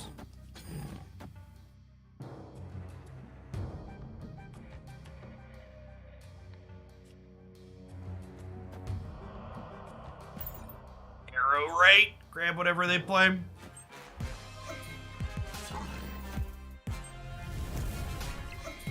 Oh, he doesn't count himself. I'm wrong. Oh my god, get rinsed. They didn't think I'd play here, and then we just got ourselves with the arrow. Well, that's sad. Now we're probably dead, right?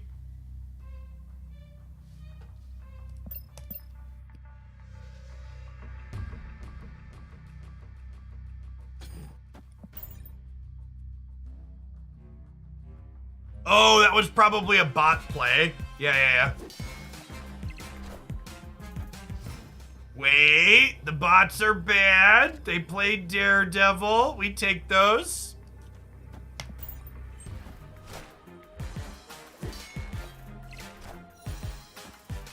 Wind, aid my hand.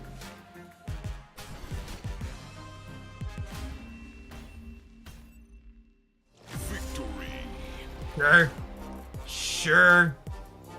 Look at that. We hit 201. Thanks for the 30 people that were here. It's like we're streaming past midnight, fam. Let's try and get some more human. I want to get 1 or 2 more human games with this deck that seem reasonable, and then we can try something else. Maybe we'll try Miles inside of the Beast Slide deck.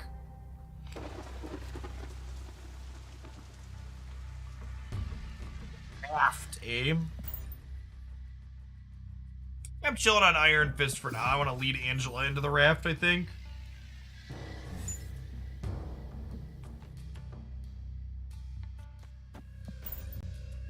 Well, getting a copy of Blade off the Triskelion isn't terrible, because we have a lot of crap to discard now.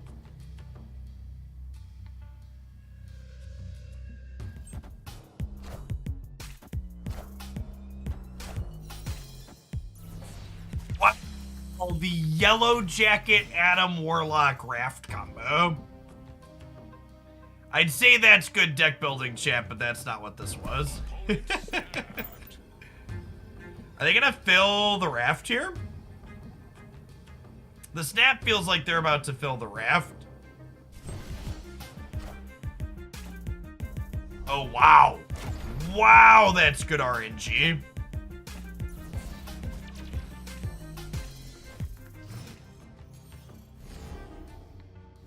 Okay, I'm gonna fill the raft.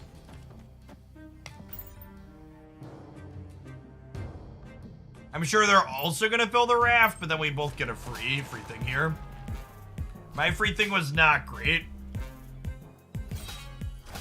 Okay, so their actual deck is a hella deck, but I'm also winning the raft here.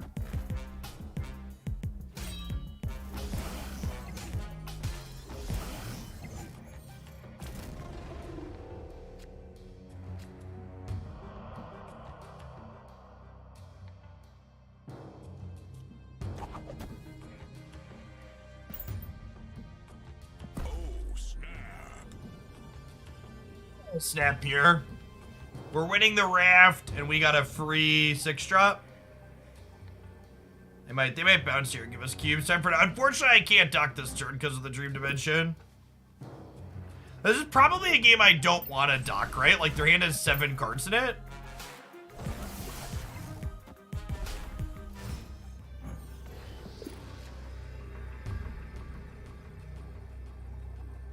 Why would they Sandman?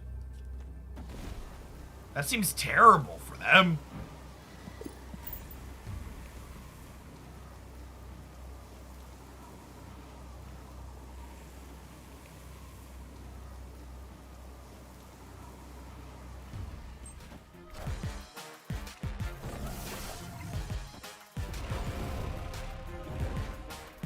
Oh, they have Hella. I forgot we said they were a Hella deck earlier. Forgot we said they were a Hella deck earlier. So we lose that regardless playing Arrow, right? I guess I should have... Does Ultron win? Ultron mid would have won.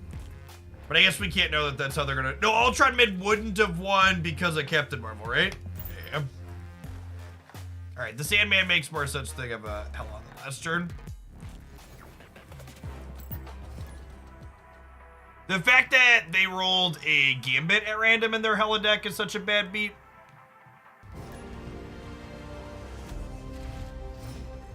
It is the biggest of oofs.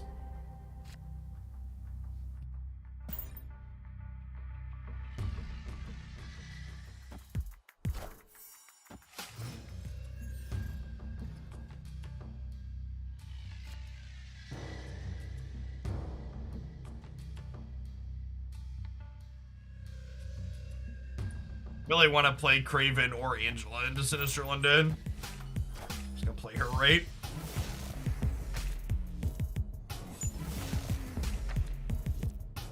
Stop taking my stiff.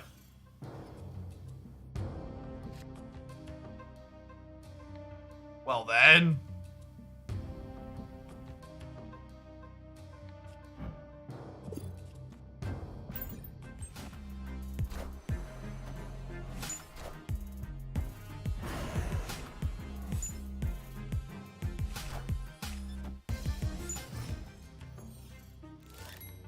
Time's up. Time's up.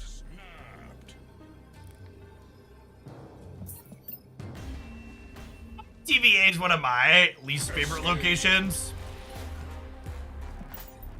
Really feels like most of the decks doing anything remotely interesting get kind of punished by it. Hope we get a sweet Polaris variant soon. I don't really like any of the ones we currently have for her.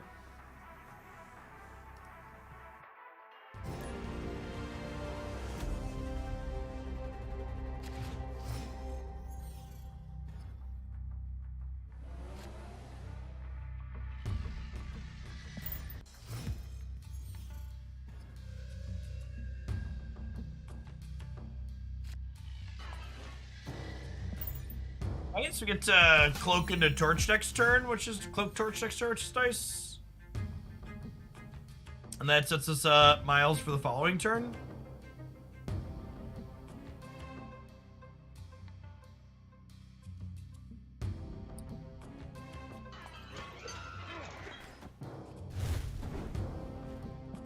this.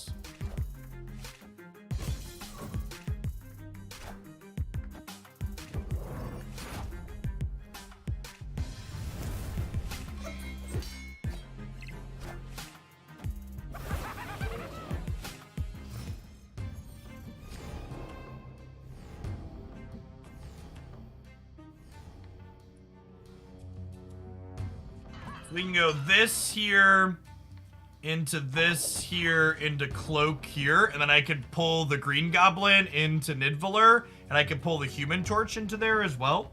And then Miles is gonna end up in Luke's bar. I think this seems good for us.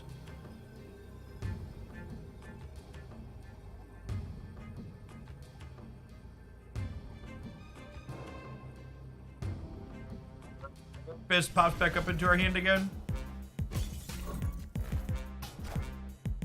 Bud.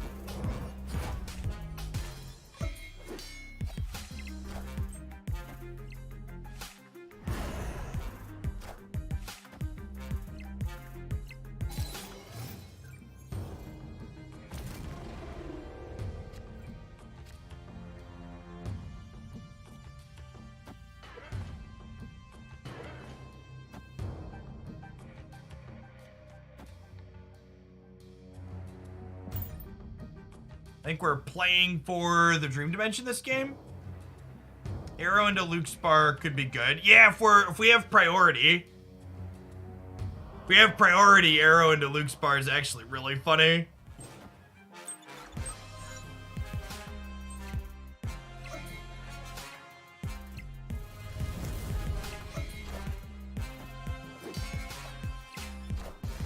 It looks like we're gonna have priority here. Wind, aid my hand.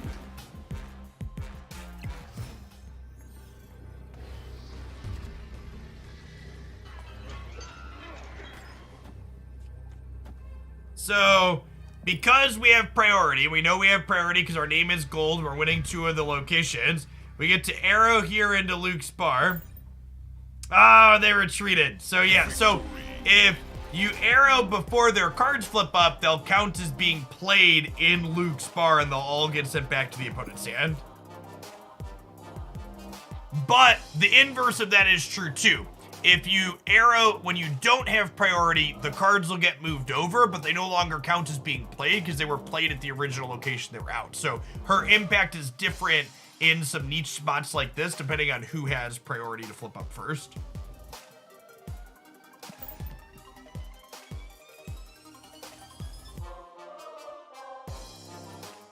Finally, blue border our arrow.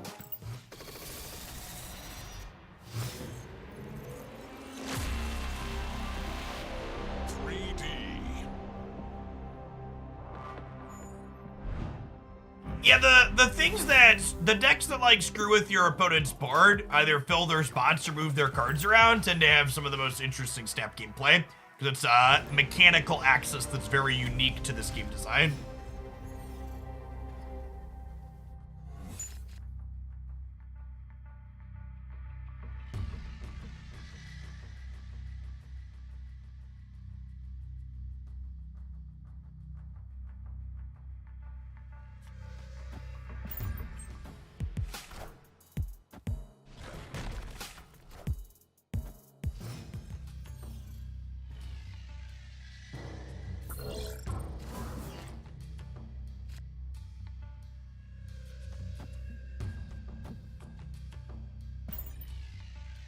Our hands have lots of stuff in them, Chip.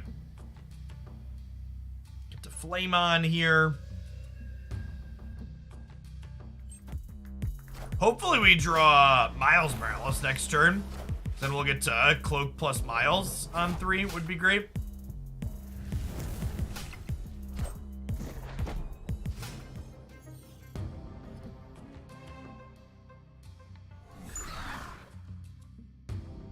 This YouTube stream is pre-recorded in front of a live audience. Thanks everybody for hanging out today. Appreciate you being here.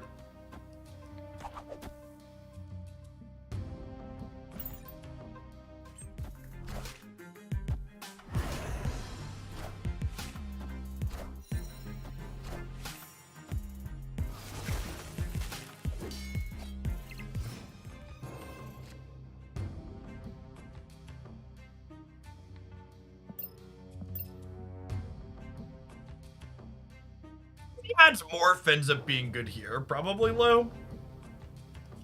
I'm gonna pull a Raptor out of here. And I think I'm gonna Polaris right? No, I'm gonna Polaris left, actually.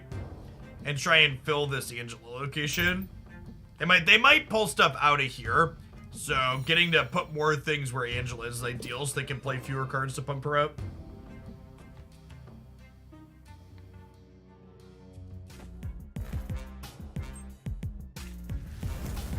I'm kind of surprised they didn't move a Raptor. Wind, aid my hand.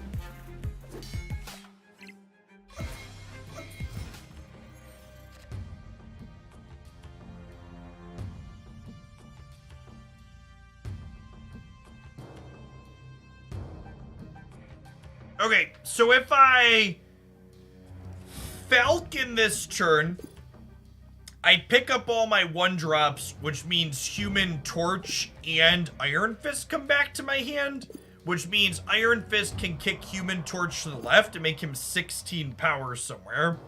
But dedicating myself to that sequence would also mean that I can't play any of my big 5s. Yeah, I think we just Doc Ock the Flooding, because he's just a 10 power for 5 resources here, which likely wins the left.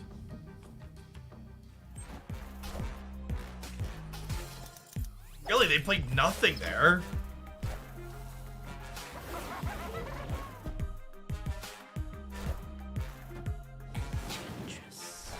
That's such a bad beat. I almost moved my Nightcrawler too.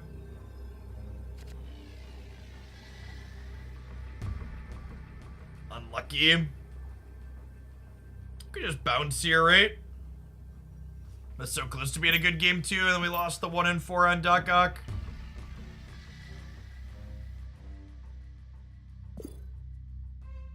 Oh, yeah. Falcon would overfill my hands.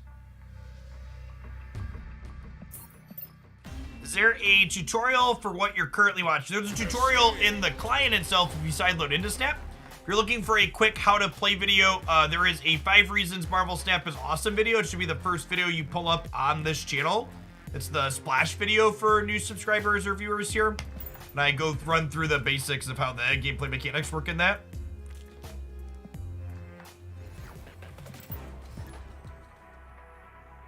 The TLDR is that there's 3 locations in the center of the screen, and the goal is to have the most power at 2 of the 3 spots after 6 turns. Cards have a power top right, a mana cost top left, and then varying rules text depending on what your cards are.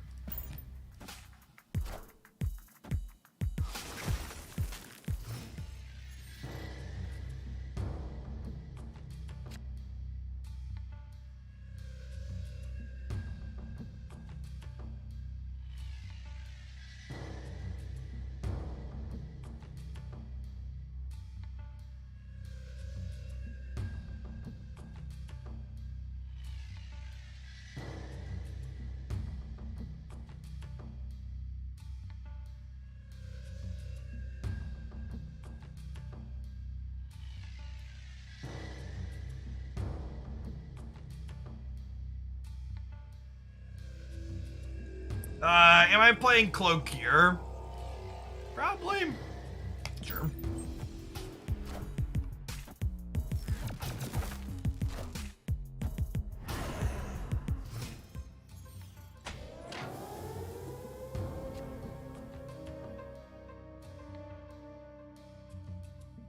So if we Polaris one of these into the middle, that's good against their random things, and it means Miles Morales will only cost 1 next turn, which I believe overwrites the cost increase here. I'll play the Widow's Bite. Honestly, into the big house, probably.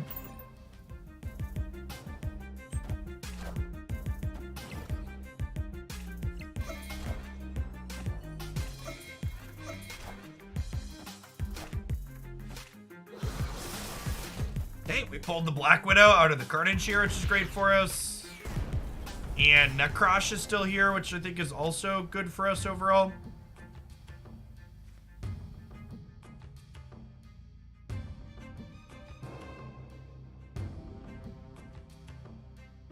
This is a Kingpin plus Miles angle here.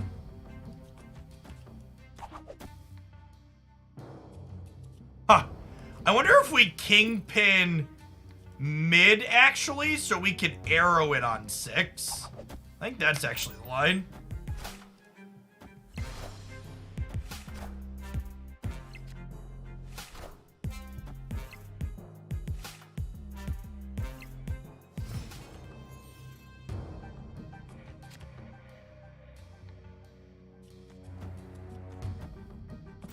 Baron Mordor, my Nightcrawler.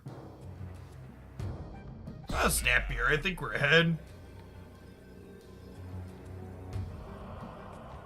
They're gonna Black Widow me here, but like I already have my play for the last turn. It's arrow, right?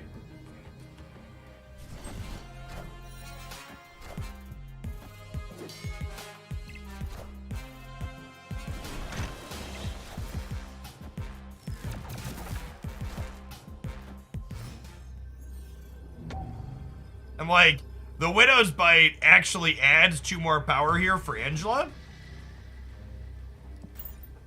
I think this is good for us, right?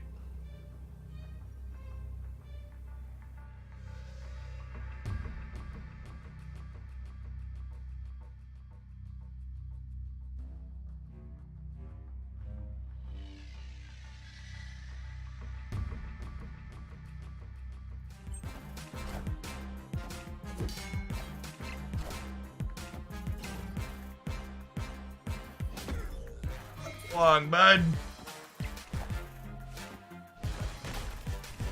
And we'll never know what that card was, chat. Maybe it was something that could win him the game. Kingpin don't care. He KOs indiscriminately. That was a solid game. We got to play Miles on curve. Arrow and Kingpin got to do their thing. I like it.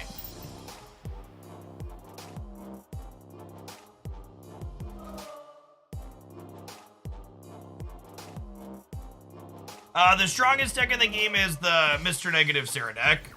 I'm kind of expecting that archetype to get another nerf before the full release.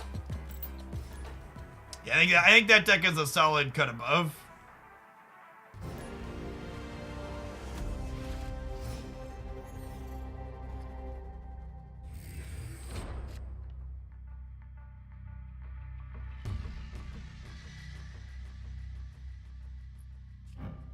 I think I'm chilling on Iron Fist for now. I wanna enable that somehow. Have something that have that enable, I should say.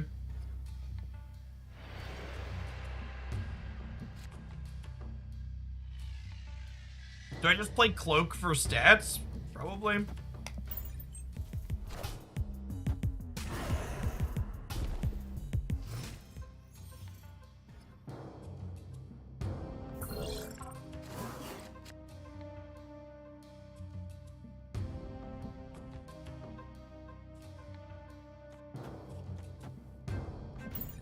I think Patriot with Ultron is quite bad. The maximum amount of power you can put into pads with it is very low, and it's difficult to play Ultron and Onslaught together at the same time, which is one of the bigger payoffs for Patriot.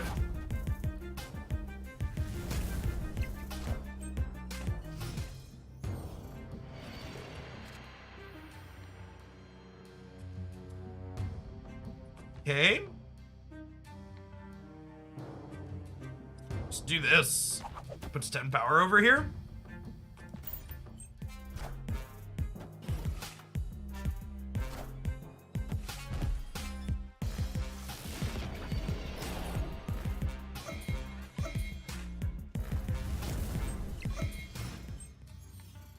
Yeah, Miles looked good there again for sure. Opponent's got 7 cards in hand.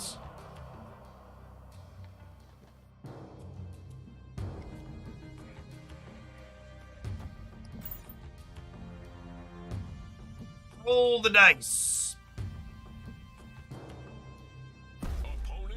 Opponent snapped. Sure. In. Call.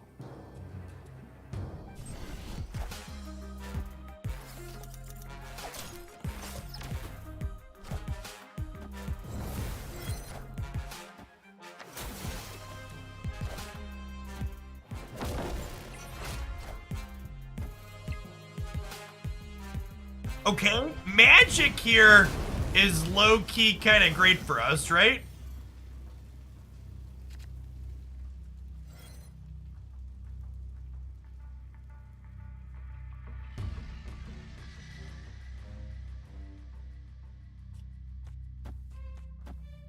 Falcon's a great pull too. It picks up my Iron Fist and my Human Torch.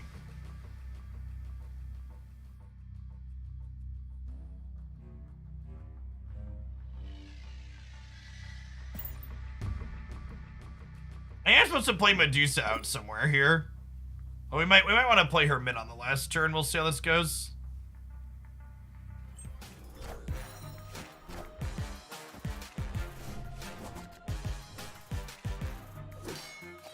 Or maybe Falcon's supposed to go left, so I have more room there.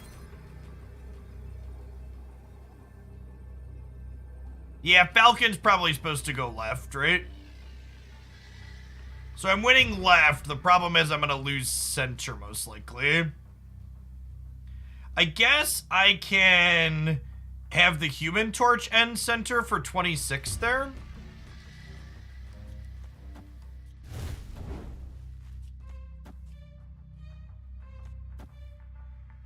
This is 18 here, 26 mid. My body is ready to lose to Iron Man. Copy it with something else. I am Iron Man. It's fitting that this happened to us immediately after someone asked what the best deck is right now. Appropriate thing to have happen. The opponent's deck, chat, is the best deck by a lot. If I had played Falcon left and would have been able to play Medusa mid, I would have been +3 here. Doc Ock wasn't super kind to us that game. He played a bunch of cards they probably would have been able to play out. And that Iron Man was not even negative, correct? Their draw was super mediocre, and they still just like crushed us very handily.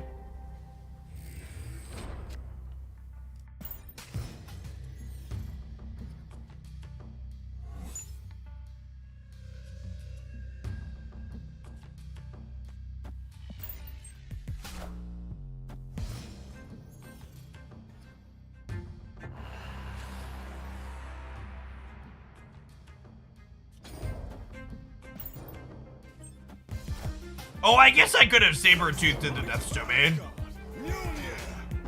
Oh, I guess that means that my hand I wouldn't get to draw cards. It's probably bad.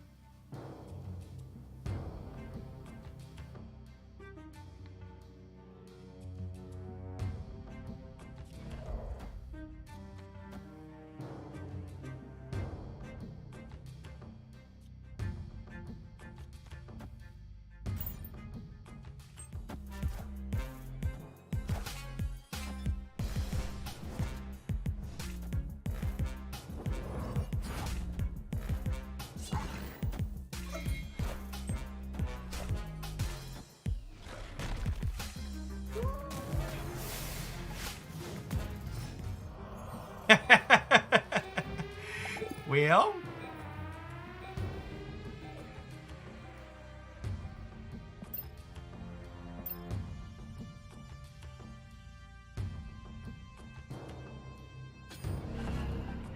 okay, so like, I don't know if this is the right play, but it's definitely the sweet play, right?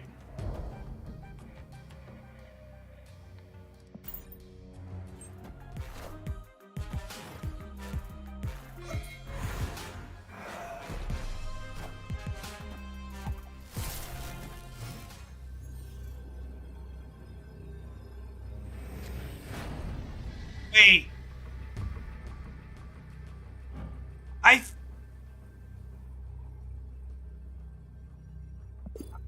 I thought if we arrow... Didn't that used to be different? That used to work how I wanted it to work, right? Is my brain bad? Yeah, because, like, I thought it, like, Juggernaut definitely killed things into Death's Domain, right? I was expecting it to behave in that manner.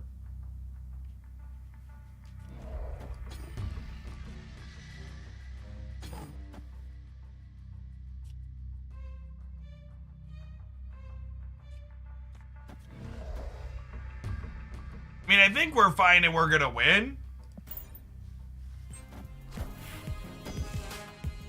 Oh, I guess they could hit Mjolnir twice here, right? Arrow doesn't play cards, it moves them. Okay, yes, I understand that. So, again, that's not how the game behaved on a previous patch. So, Juggernaut, when you juggernauted cards into something like Death's Domain that hadn't been flipped up yet, it counted as playing them there when they flipped up and they died. So, I don't know if Arrow and Juggernaut are behaving differently or if they changed that interaction in a patch.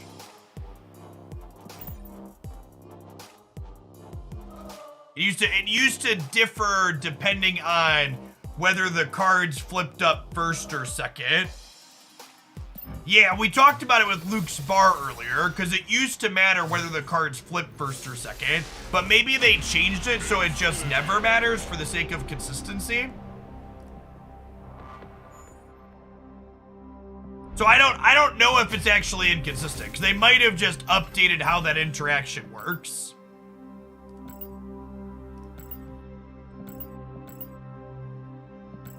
Oh, 40 claw boosters. Try not to spend all those in one place.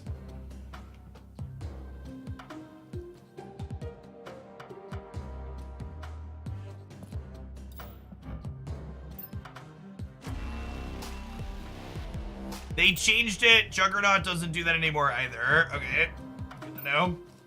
I have so many Iron Man boosters, chat. I'm just gonna upgrade this one to the first level. I'm pretty sure I like my other one better. I like this Iron Man variant, but I don't like the triangles in the back. We'll have to split this to get chromatic at some point. Yeah, I want the Inkify background on this one for sure. 3D. Oh, I don't have enough boosters to get him split all the way again right now, right?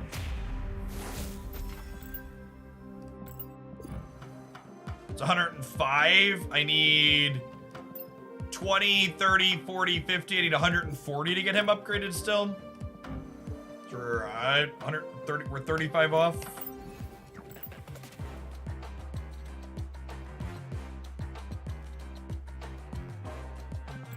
What does the Inkify look like? The Inkify is the black and white split.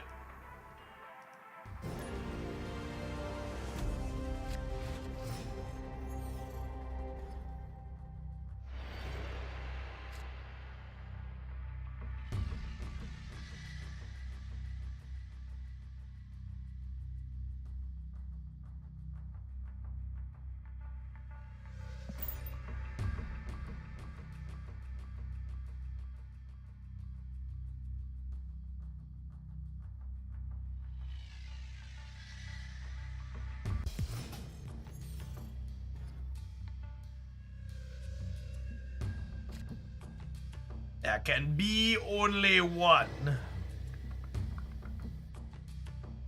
Wait, so how does Space Throne work with Angela then? Not how I want it to? Or Space Throne work with Bifrost? Probably not how I want it to, right?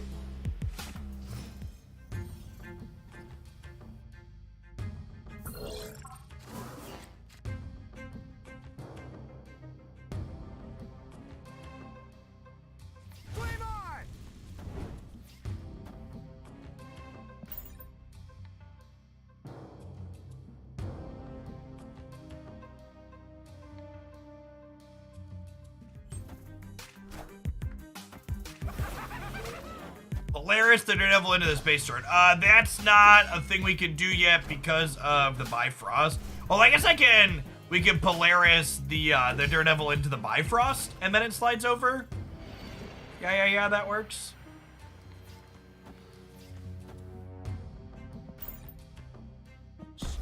I'll snap that line, I think.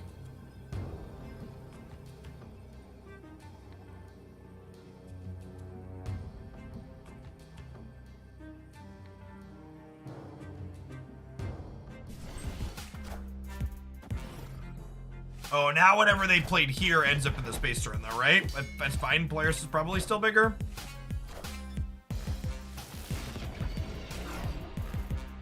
Everything worked out better than expected.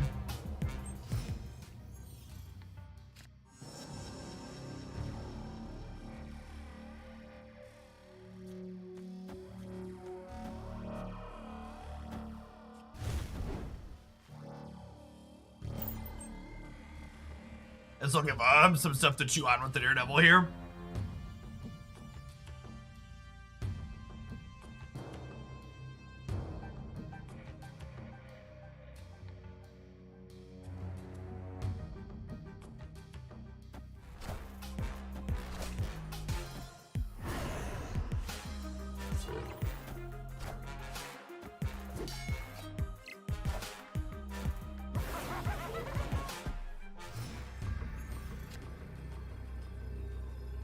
Okay then.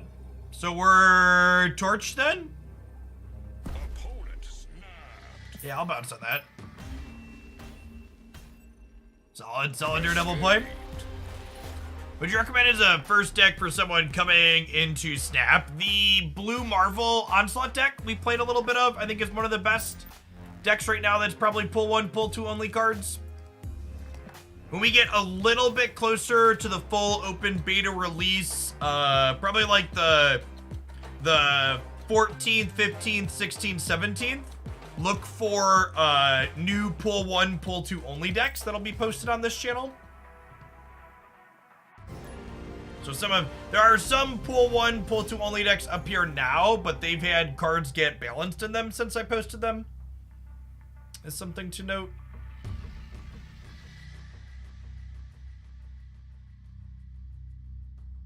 Huh? I think I'd chill here.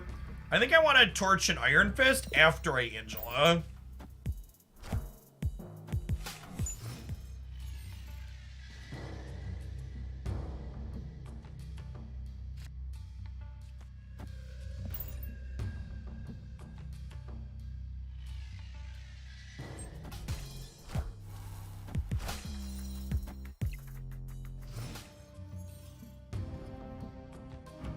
This is an Inkify variant, by the way. Someone was asking earlier, what does Inkify mean? It's those.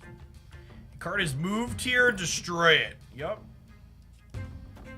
Let's go Craven here, Iron Fist here. And then next turn we could Human Torch here, kick it over into the cloning vets. It's a little annoying.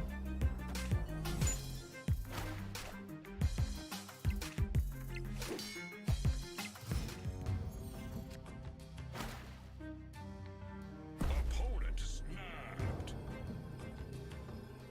Huh.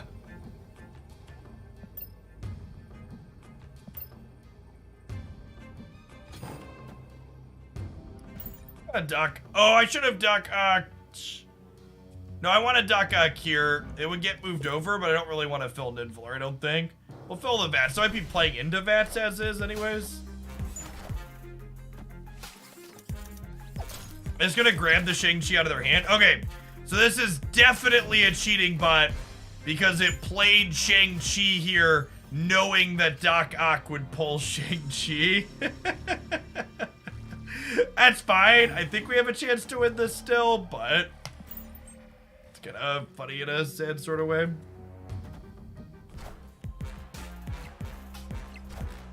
No, you cannot unlock Thanos or Galactus currently. Aid my hand.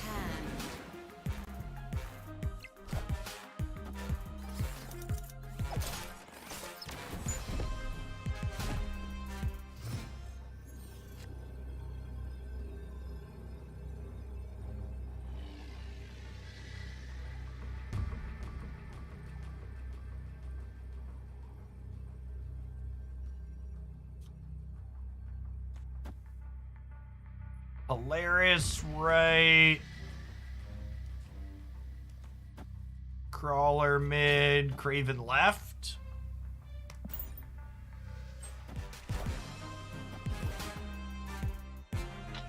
Tower kills that one.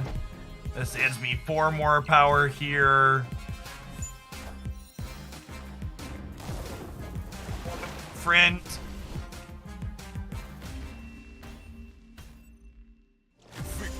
We thought it would be a good idea to see the bots see RNG outcomes before committing, because they thought that it's an easy fix to make the bots harder because people are complaining the bots are too easy, which it does make them harder to beat on occasion, just not in a way that's particularly interesting.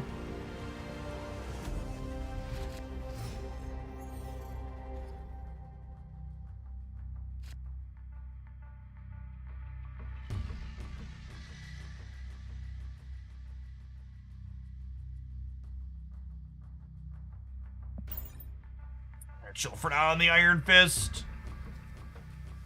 Might want it post Angela to play something to her path and then move it out.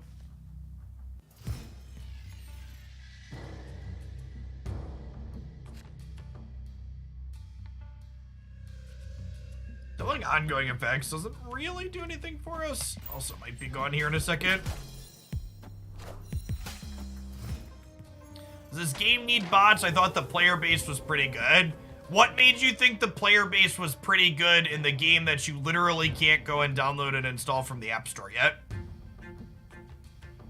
I'm curious which part of the closed beta, which part of the game being closed beta made you think it has a good player base?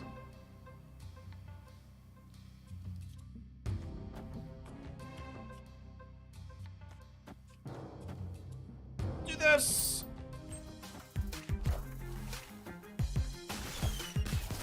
Are there mulligans? Retreating is your mulligan. So one of the mechanics I didn't explain at the base in your quick breakdown, Mark, is that not every ladder match is worth the same amount of points. So our opponent here, for example, has snapped, which means they're saying, let's double the amount of stakes that this match is worth.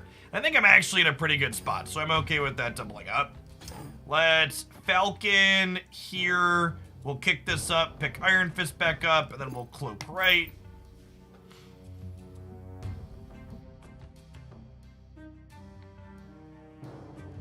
Is there any news on how they plan to roll out new pools? There aren't new pools. Pool 3 is just everything else, and all new cards are added to Pool 3 after a set amount of wait time. If you didn't see the development roadmap, they did announce a new tool for allowing players to target specific cards will be coming. If you want information on that, check out the development roadmap reaction video here on this channel.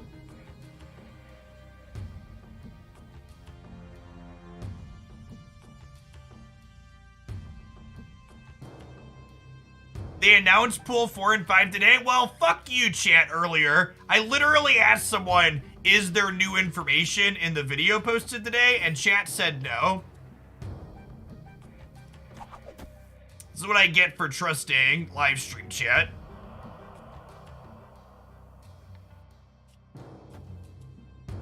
Can't take them anywhere.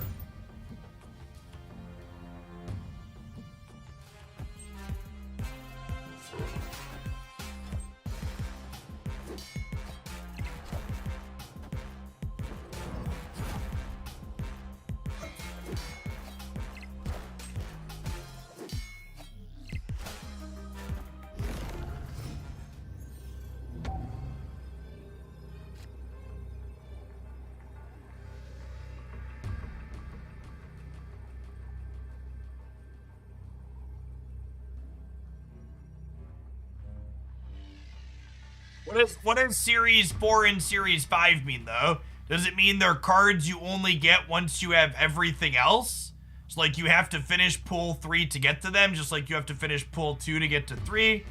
Or is it different? Did they give any details on it? What's the deal? I think we're probably good here, right?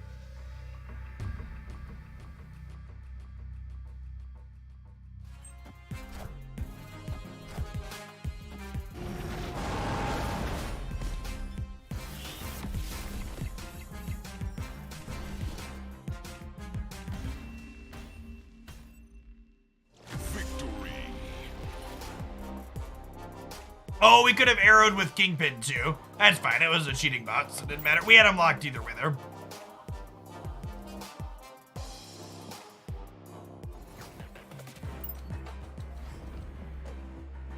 Get that, chat. I even stopped plugging for likes half an hour ago, and we're up to 218 on them.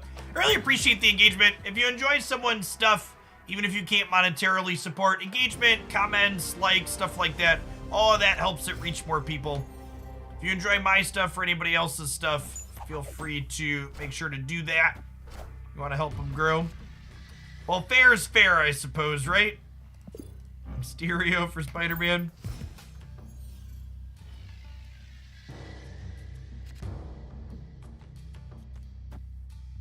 So we Angela here, and then we'll get to Craven plus Nightcrawler next turn, which is a pretty good turn 3.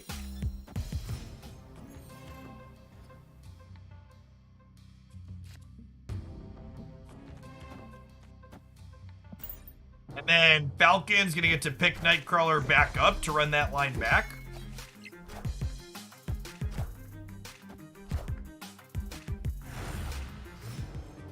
Alright, so their next card is zeroed out. So it's probably a Typhoid Mary here.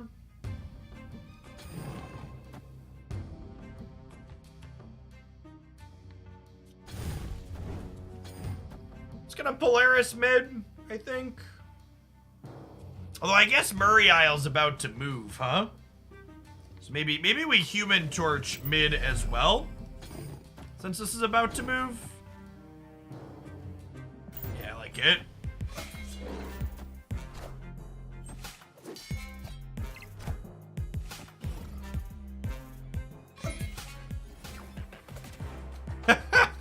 Oh, snap.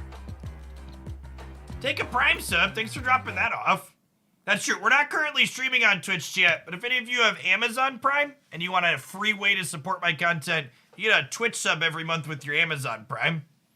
You can go to twitch.tv/Jeff Hoagland and send me $3.50 just by clicking a couple of buttons over there by doing that.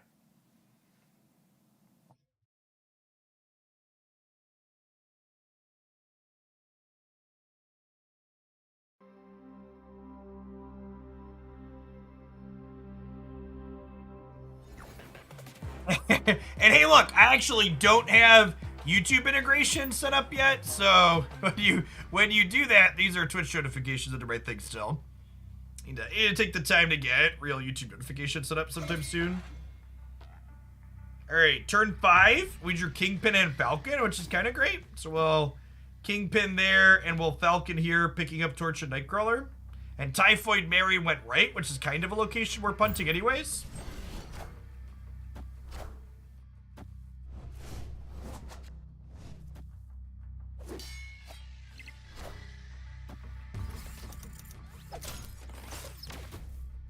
Sure. Would have been ideal if Nightcrawler flipped up there. They probably beat us center if we don't draw Arrow, right? Arrow would have been a fun one because she would have drug anything they played center over to here, locking it up, but fortunately she's one of our bottom 3 cards, so we gotta retreat here, I think. Escape. That's our second Miles deck. It's what we played the most of, though. We're close to having enough content for a highlight, I think. We've had a good number of bot games, so it's taken a little bit to get 5 or 6 player games. It's my favorite game I am playing right now. Genshin Impact's probably the thing I've played the most of off stream lately.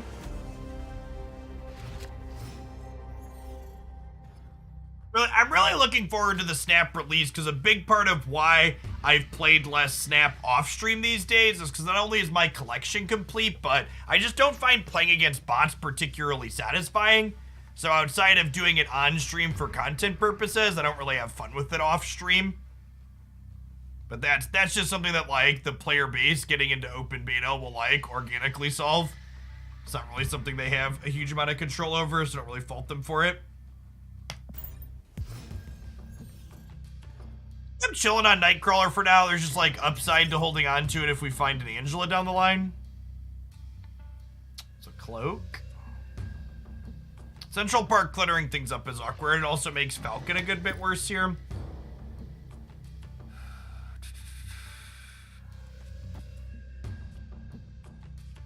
I might just play Cloak left and like shove all the squirrels there.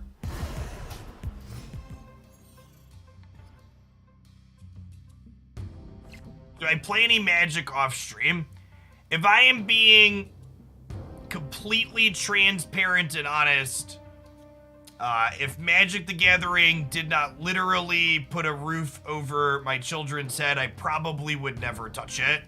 I think Magic is a significantly worse game than most of the other modern digital card games that exist today. Magic's a card game that was created, you know, 3 decades ago, and its rules and base mechanics show, and I really don't like Wizards of the Coast as a company. They treat me personally as a content creator like shit, and the way they manage their games isn't great in my opinion.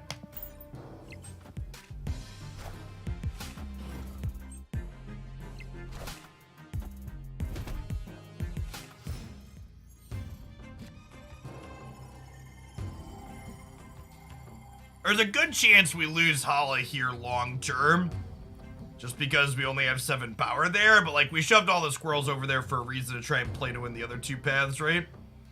Doc Ock's gonna be pretty solid in the center since there's already 3 things there since we drug a squirrel over. This is probably a Kingpin plus Nightcrawler, and then honestly, Arrow to the right might actually steal us a win into Hala on the last turn, we'll see.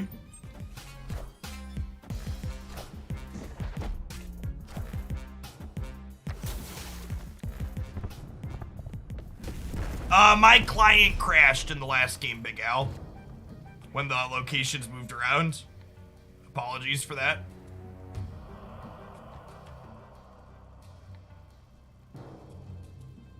It's the best card power for a Cerebro deck. I don't know, probably 3. I really liked Cerebro 6, but them buffing Onslaught to 6 power makes that build unplayable.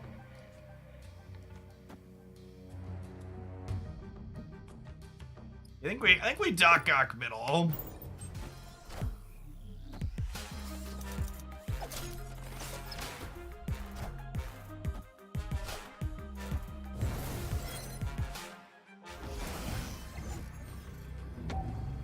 Okay.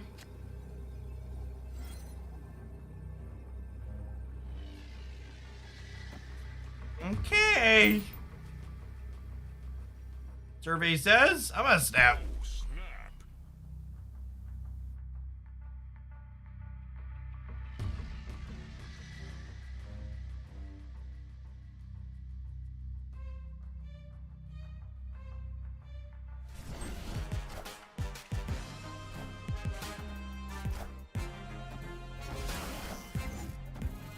Oh no, we're gonna lose Central Park. Wait, are we?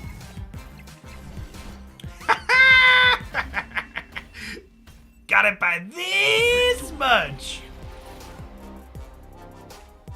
So we tied, and we're down by 1 but up by 2. So we win the total power tiebreaker by 2. Good stuff.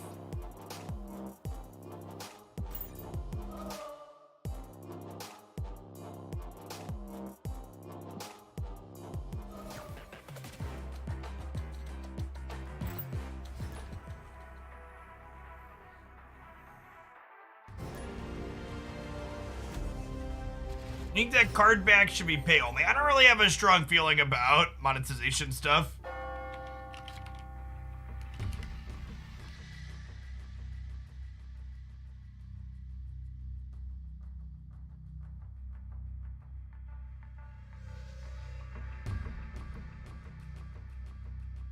Are we playing Nightcrawler on 1 here? Yeah, it's probably fine. So if we draw Miles, we'll probably slide him on 2.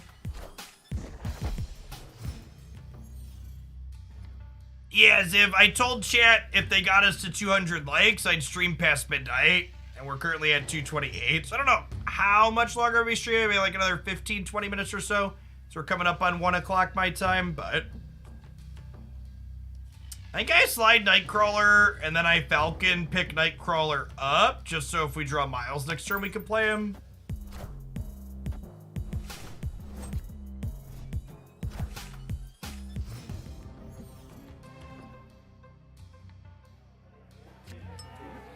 I almost played Falcon into the unknown location. Glad we didn't do that. In my defense, before my wife went to bed tonight, she agreed to get my children ready to go to school, our children ready to go to school in the morning. So I could technically sleep until like 8 or 9 o'clock in the morning. So Polaris into bar, I guess. We could dock into the Bartlett, or dock into the bar is definitely funnier. I'm at Kingpin Carmitage for now.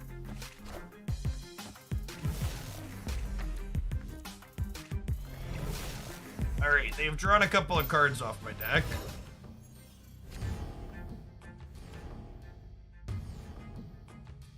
Oh, I can't dock the bar next turn. That's so sad. I wouldn't do it.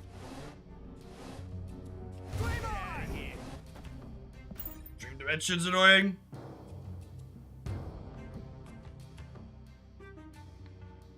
Hey, Latroy, thanks for the super chat. Is streaming my full-time job? Yeah, I've been doing content creation full-time since the beginning of 2018, largely Magic the Gathering stuff.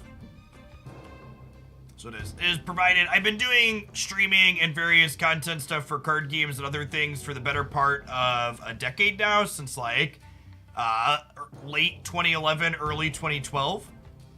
But it started making me an actual full-time income's worth of money in like early 2018. For a long time, it was just like a hobby. I mean, is Polaris into the bar even the right call? Because like, they could just like not get the collector past 5, right? Then I lose.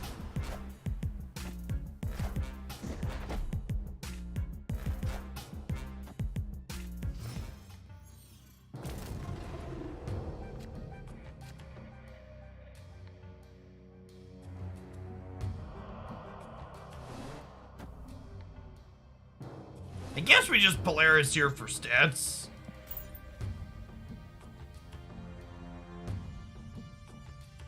If I transition back to a normal job, do you think I go for teaching it or specialized math stuff? I mean, it depended on if I was transitioning to a normal job because I needed to make a sustainable living or because I was just like looking for something to do after streaming.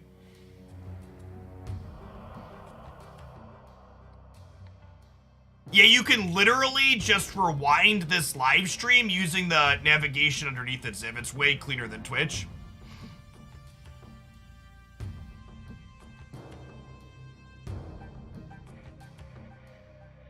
I don't know that I really want to commit Iron Fist to the board. So I have a graduate degree in mathematics, so I think my perfect world after streaming, if I were to like look for doing something else, I would like to go get a PhD at some point, just because I really always enjoyed my time in academia, and I would not mind going back and spending more time in academia at some point. Queen Nightcrawler. Oh, actually, do we just Spider-Man mid? This is a 16 here, and then we hope that this beats this here. We're definitely memeing the bar with no name, chat. Doc Ock is winning the bar with no name, okay? Victory.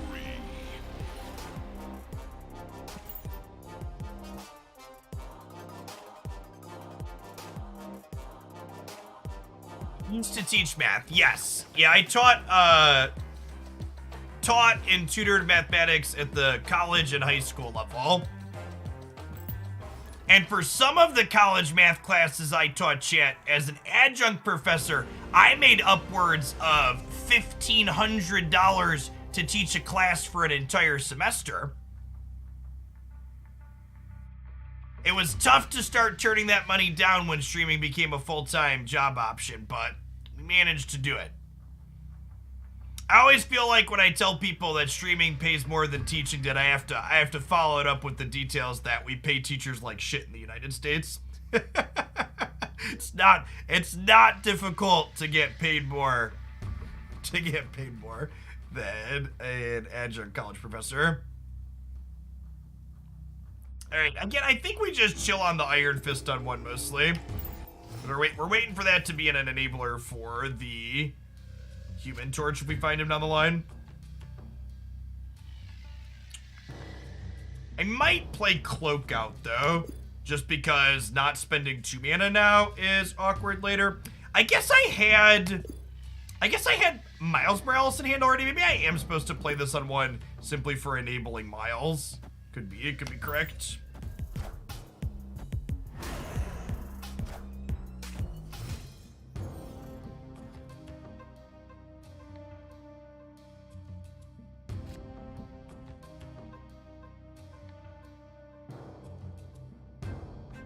You've made more than that in a single stream. I don't know about that.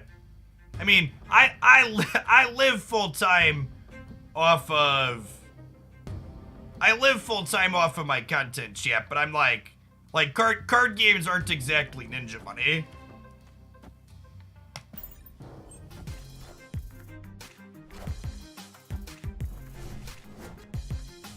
I've talked about my income and how much I've made doing content in the past. There's exact numbers up on my Twitter at one point. But off the cuff, 2019 was my best year in terms of income for content, because that was the year that MTG Arena hit open beta, so the numbers were really big that year. I think I made right around $250,000 in 2019.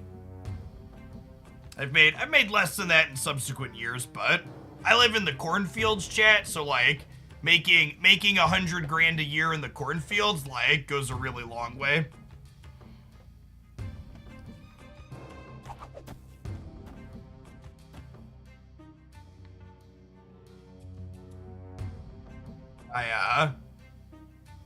My house is over 3,000 square feet on a decent sized piece of property, and like we paid less than $300,000 for it.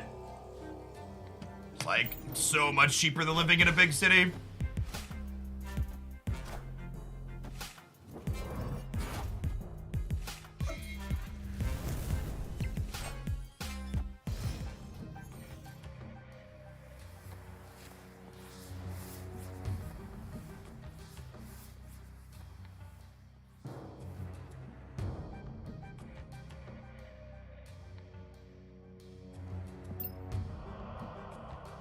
Are we dock-ocking here, chat, or is that danger? Oh, you know what?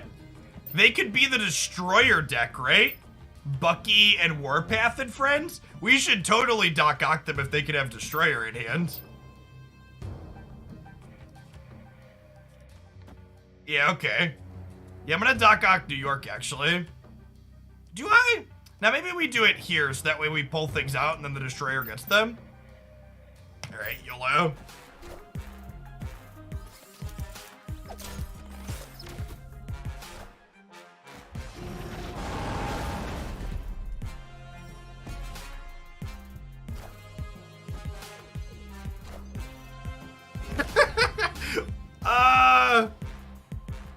Deal? I think?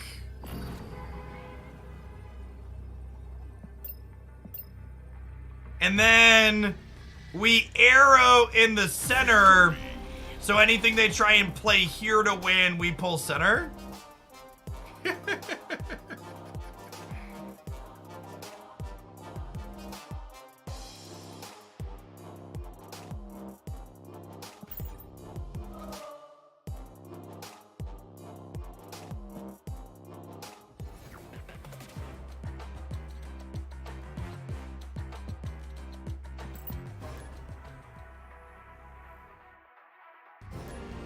Although, chat, I don't know if I mentioned this. The literal cornfield that used to be behind my house is being replaced by other houses. They started construction last week. So I won't be the literal edge of town anymore. I'll be one row behind the literal edge of town. Honestly, I'm kind of looking forward to having another building there that'll cut the wind that comes in off of the fields during storms and stuff.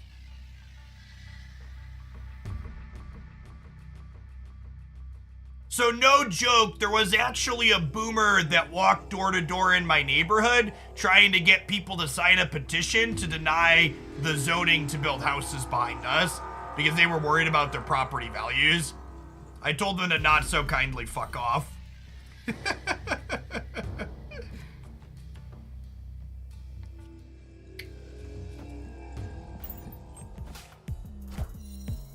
Is it literally corn? Every other year. So one year it was corn, and then the alternating year it's soybeans.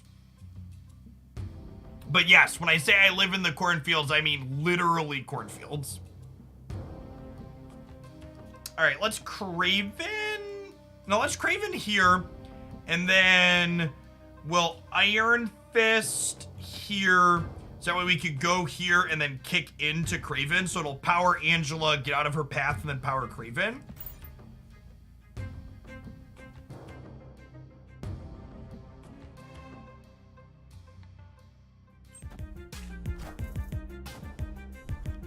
Yes, the crops put different kinds of extract and put in different kinds of nutrients, is my understanding.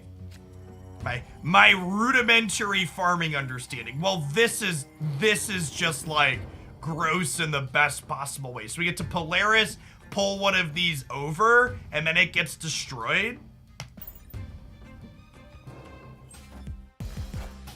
Oh no. Oh no, did we get hoisted, chat?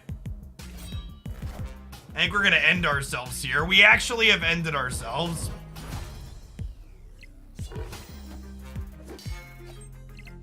It feels like we just got botted. Feels botted, man.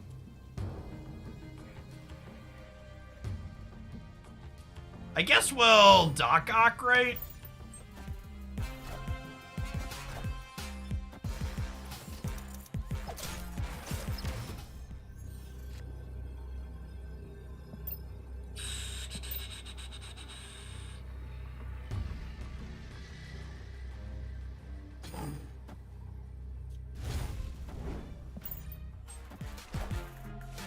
I assume we just die here to the Dracula, right? Yeah.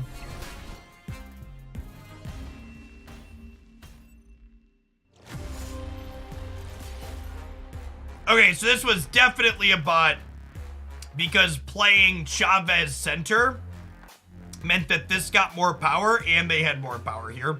So definitely, we died because I'm bad, but it was definitely a bot. Is Miles any good? Miles is better than Nick Fury. We're gonna play 1 or 2 more games tonight, and then I'm not going to immediately delete this deck and say we're doing something else. So we're gonna play 1 or 2 more games with this deck tonight, and then we're gonna try a different Miles deck tomorrow. I'm not gonna play a Weird World game though, so have a cube. Escaped. How do I feel about losing to bot logic? You want the best piece of advice I could give you for any competitive game you're ever gonna play with a ranked ladder, chat? Do not tie your self-worth and your emotional happiness to your ladder points. I don't really care that I lost to a bot because I don't give a shit about my rank. So it just like largely doesn't matter to me what my number does and how it goes up or down. When I'm having fun and I feel like I'm learning stuff while I'm playing my games, that's what I'm looking for. And when those things happen, I'll incidentally climb up the ladder just by playing games for fun. But like losing to a bot, that's a feature that should probably be changed. It's like, whatever, it's a bad feature, it is what it is. What's going on, Tabuta? I am, we're catching the tail end here. tail end of today. I think we chill on the Human Torch because I want to follow this up with a Cloak or a Iron Fist. Sick.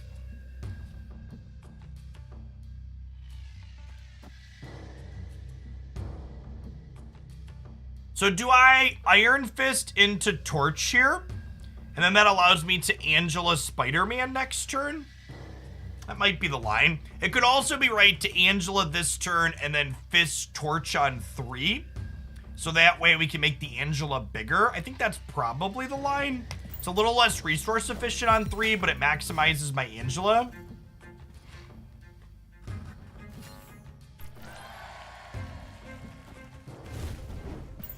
And then we're hoping to draw one of our 2s or 3s next turn so we can play Spider-Man alongside one of those other cards.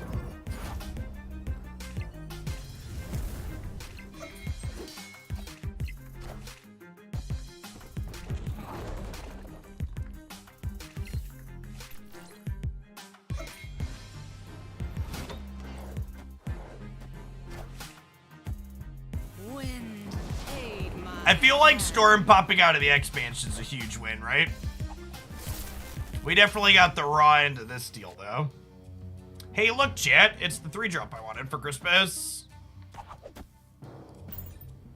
And then we'll Doc Ock into Necrosh next turn for decent value.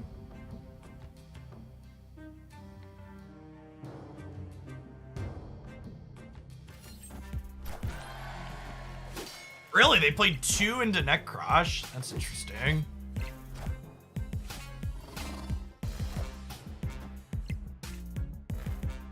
Oh.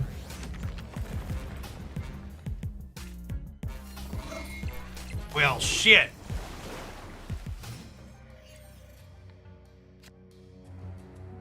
Huh.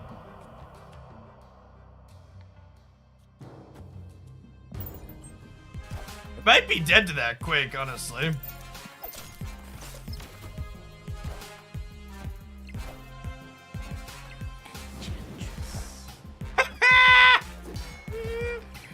Dodging the Shang-Chi because of Necrosh is kind of guess.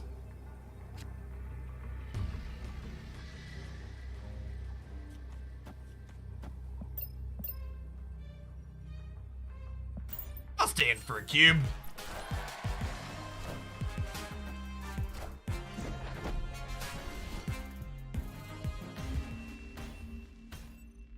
Yeah, like I said, I'm not super worried about the bot density. It's like a little annoying and stifles my desire to play a touch. That's why I don't really play off stream at the moment, but it's like fine for content, and that's a problem that's just like gonna organically sort itself when we hit open beta. Clintar was removed and replaced with Necrosh, I assume because there's a better Vorthos thing they want to do with Clintar. I think there's something related to symbiotes, and this is the symbiote pass this month, right? So they're gonna get Clintar is gonna be reintroduced with something related to symbiotes, is my expectation.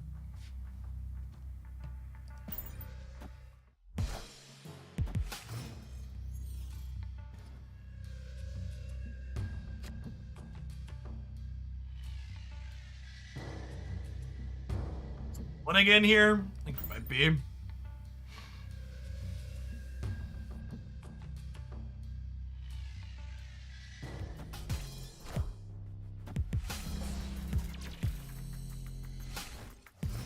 Get Adam Warlocked.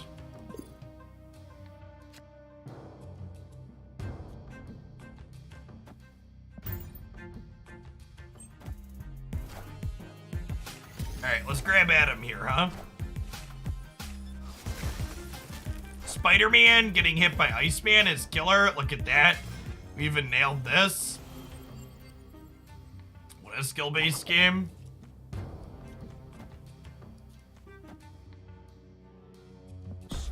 Gonna snap here, honestly. We're gonna add what? 5, 9, 11 power here?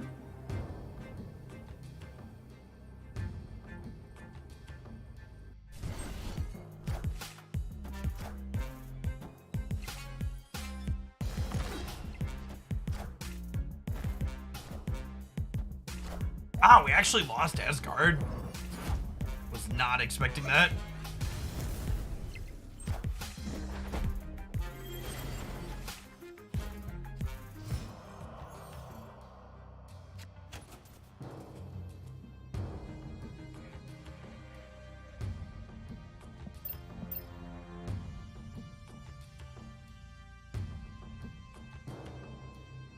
Doc Ock Asgard's the conservative play, right?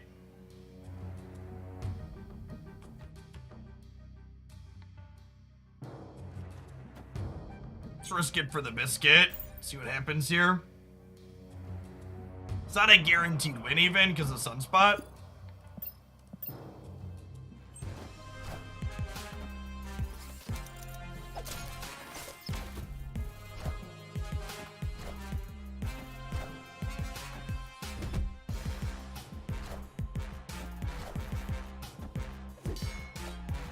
All systems go.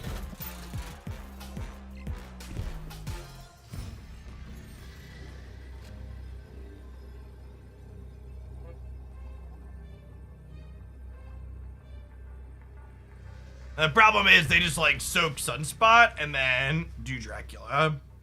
Okay. All right. It sounds like I do need to watch this video and chat was wrong earlier about there not being anything in it. Let's pull up the Marvel Snap YouTube and do a watch through together, huh?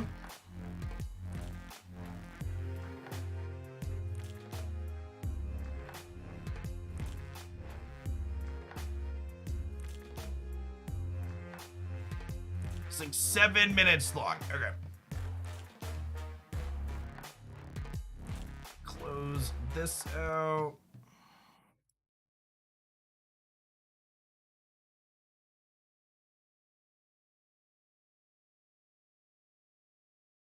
Just make sure y'all can hear this.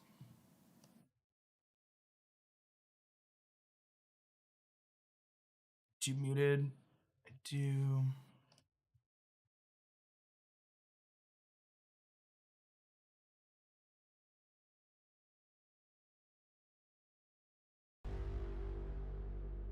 Coming this October to Marvel Snap. Is a new season so awesome, it will probably melt your face off. Wow, we're introducing a new character to Snap, Miles Morales. He is a fine specimen, I suppose. But there are also new variants for Spider-Woman.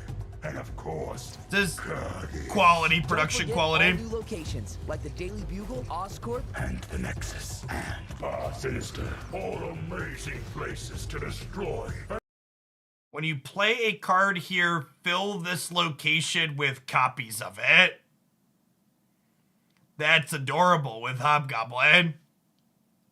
And eviscerate anyone who stands against you. It's coming this October in the new season we're calling. Wait, let me say it. Symbiote Invasion.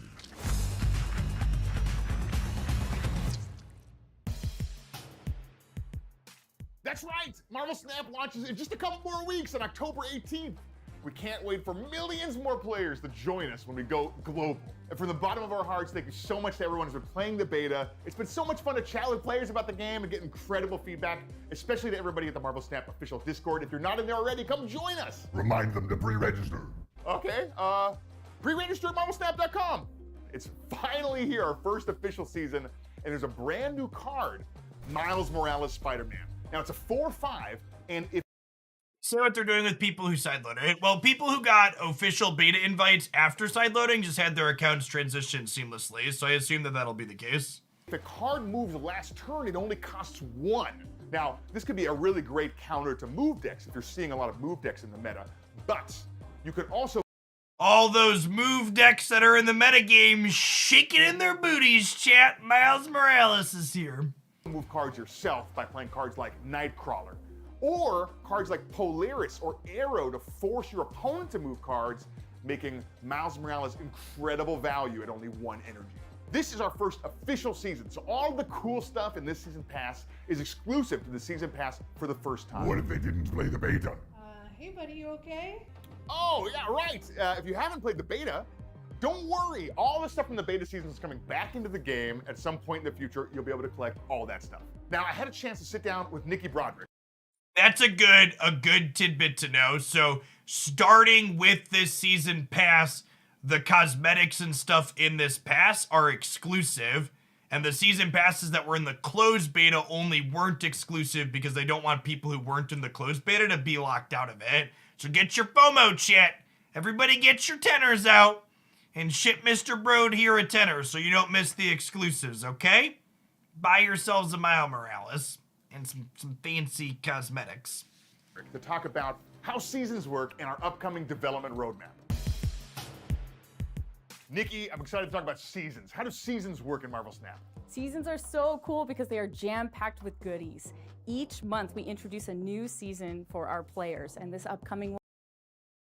Sorry, dear devs, misspeak about metas for sale. So again, just for clarity's sake here, when we talk about exclusives on the season pass, we're not talking about the card itself, we're talking about cosmetics. So the Miles Morales card, if you don't purchase the season pass, will become a part of the pool 3 card pool, that kind of general card pool you get past level 500 or so, but everything else is in after 2 months. So it's October, so that means in December, I believe it is, or January, Miles Morales will be available for free-to-play players and everybody that wasn't playing during the season pass in Pool 3.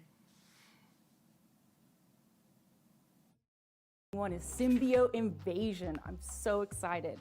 This includes a brand new season pass featuring brand new cards like Miles Morales. It also includes new avatars, variants, card backs, tons of great stuff that players are going to want to collect. It happens every month. There's a new theme. Yes, exactly. There's new theme each month with new goodies for everyone to check out. Tell me about featured locations. Featured locations are so cool because this is how we introduce brand new locations. Featured locations suck, and I really hope we get a queue without featured locations sometime very soon.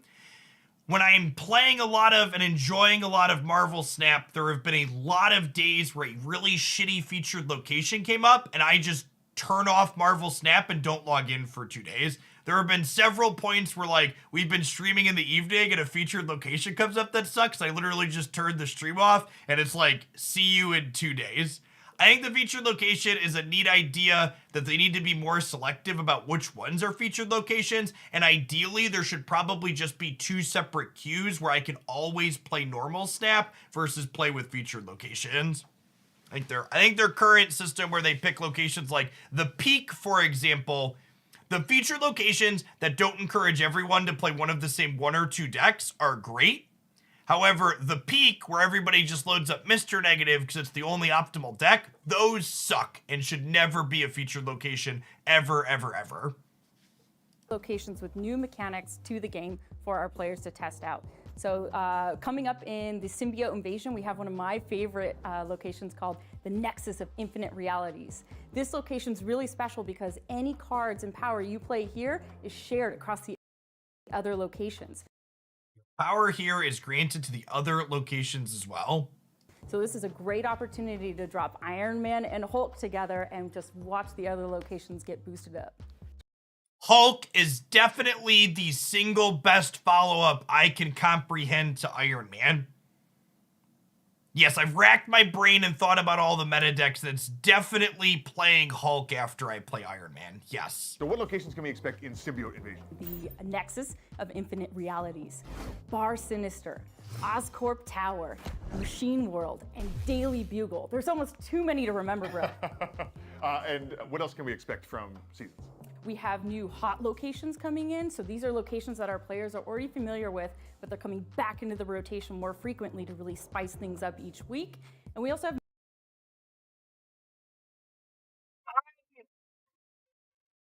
So, again, I don't want to harp on feature locations too much, but like, even just her framing of it here, I feel like shows a misunderstanding of what the featured locations are doing, right? Like, she says the featured locations are coming in to spice up the gameplay, but the problem is that they do the exact opposite of that. They take what is normally like a decent format where you can play a few different things, and they shrink it down and narrow it by saying like, okay, these are the optimal things that play well into this location. It doesn't spice it up. It takes the metagame and it like cuts it in half or cuts it down to a third or a quarter or worse sometimes.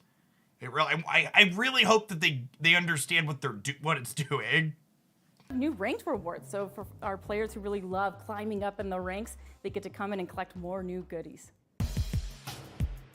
So we're trying something new. We're gonna talk about what we're doing in the future for Marvel Snap, what's coming up next. It's a live game now, so we're working with players to determine how we want to move forward from here. We have some exciting stuff to share about, things we want to do next. I'm so excited because as a producer, you know I love roadmaps. So let's kind of bucket it up into 3 buckets. We've got stuff that's really coming soon for our players so they can really look forward to that. We've got stuff that's in development, so we've actively tasked this up, we're working on it, we're jamming on it. Then we've got stuff that's in concept, so stuff that we really want to explore, and that's really where our players can give us a lot of feedback. So we've seen bits and pieces of this before. I had a full reaction video to just the development roadmap earlier. A lot of good stuff coming up in here, a lot of good ideas. Coming up a little bit later and coming up maybe in the farther future. Exactly. Let's take a look at the development roadmap. And the first big thing is launching the game in 13 languages across 3 platforms, including iOS, Android, and early access PC. Not only that, but we have tons of content for players to check out. We have over 150 base cards for players to collect, over 1,000 variants. Without featured locations, the meta deck would always remain meta in ranked, not through regular balance patches and regular card releases. So again, you could just like have balance patches that shake up your metagame if your goal is to shake up metagames periodically, and new powerful cards will organically push the metagame in different directions as releases happen. And again, like, shaking up the metagame, taking where, like, you have one best deck and among, like, a dozen decks and turning it into a 2-deck format for a day and a half. Yeah, it's a metagame shake, but it's like a negative metagame shake, right? And in the case of the Peak, it's literally a negative metagame. And tons of new locations, too. So what comes next? What's in development? I'm so excited because we have 2 new modes in development right now. We have Unranked, which is a great time for you to test out your deck, make some card tweaks, and continue to earn progress on your missions, which is really nice without the risk of losing any cubes. We also have Battle Mode versus a friend. So this is a great time to finally get to play against a friend. So maybe you've been wanting to match up against them, you have a grudge match, you can jump into Battle Mode. You know a ton about Battle Mode, yes, right? It's a totally new way to play. Each player has 10 health. And when you win, you deal damage to the loser equal to the stakes of the game. And you're gonna play over and over again with the same decks until one player has knocked out the other. It's a great way to play against your friends because the stakes actually matter because there's a clear winner and loser in the game. It's also a really cool way to do community-run tournaments because you need a clear winner for each part of the bracket. Oh yeah, Ben, can you tell me a little bit more about collector's tokens? Oh, I'm so excited about collector's tokens. This is what players have been asking for since the beginning, is the ability to target specific cards they want to get. We're adding this new free currency. You get it on the collection level as you level up, and you can spend it in the shop on whatever card you want. If you want a specific card, wait for it to show up in the shop, and you can buy exactly Spider-Man or whatever you want. We're also adding a ton of new cards. There's 3 series in the game right now, Series 1, 2, and 3, and after you earn Series 3, you have access to Series 4 and Series 5. These are super rare cards. They might show up in the boxes on the collection level, but also you can save your collection tokens and buy specifically the ones you want. Okay, so this is the mention of Series 4 and Series 5 cards for the first time. So the implication here is that you'll be able to find those with the collection tokens even before you get there. And I assume Series 4 and Series 5 cards, and calling them ultra rare, is where things like Thanos and Galactus are eventually going to show up. We want everyone to have a different collection, and you can buy the cards that fit your playstyle the best when they show up in the shop using these new free collector tokens. One other thing that's in development that I'm super excited about is a widescreen mode for our PC build. We're super stoked to be launching early access PC. We're going to keep jamming on developing that widescreen experience. So I'm a little nervous to talk about this because this is a little bit farther in the future. Tell us about what's in concept. We've got some really big dreams of new stuff that we want to bring to Marvel Snap, ranging from new competitive ways to play, social systems that are going to be great ways to be friends in game, as well as new in-game events. You know, global launch is just the beginning, and we need your help to help us look at this list and talk about what do you want to see next. this is all pretty far out. We have a lot of time to reprioritize and think about new things. Come join us in the Marvel Snap Discord to talk about the future. And Nikki, thank you so much for joining us to talk about what comes next for Marvel Snap. We're so excited for Marvel Snap to launch on October 18th. We can't wait for you to join us as part of the Marvel Snap community. Hang out with us on Discord. Also, if you haven't pre-registered, go do that right now at marvelsnap.com. And if you're going to New York Comic Con, come say hello. I'll be there as well. I would love to talk about Marvel Snap with you. Good job, Ben. Hey, thanks, Venom. Thank you for watching. Can't wait to play some games with you. See you online. So they give like a small hint at series. Like they didn't give us any information about what Pool 4 and Pool 5 actually means, right? Like I guess the implication, the way Series 3 works after 1 and 2 is that you're going to get to 4 and 5 simply by virtue of getting through Pool 3. So it'll give something to players to get after that point, but we didn't get any timeline on when that's happening or details like what collection levels it happens at or how likely you are to get cards at that point. Yeah, Venom to talk in the video. Yeah, the overall production quality here was really good, especially the little season teaser here at the beginning where it went through all the little bits and had Venom talking over the top. I thought that was really well done. Yes, so I think again, so this is just pure speculation. So them saying the Series 4 and Series 5 cards are super rare, I think that is an implication that they'll be less common than the Pool 3 cards to show up in the collector token shop.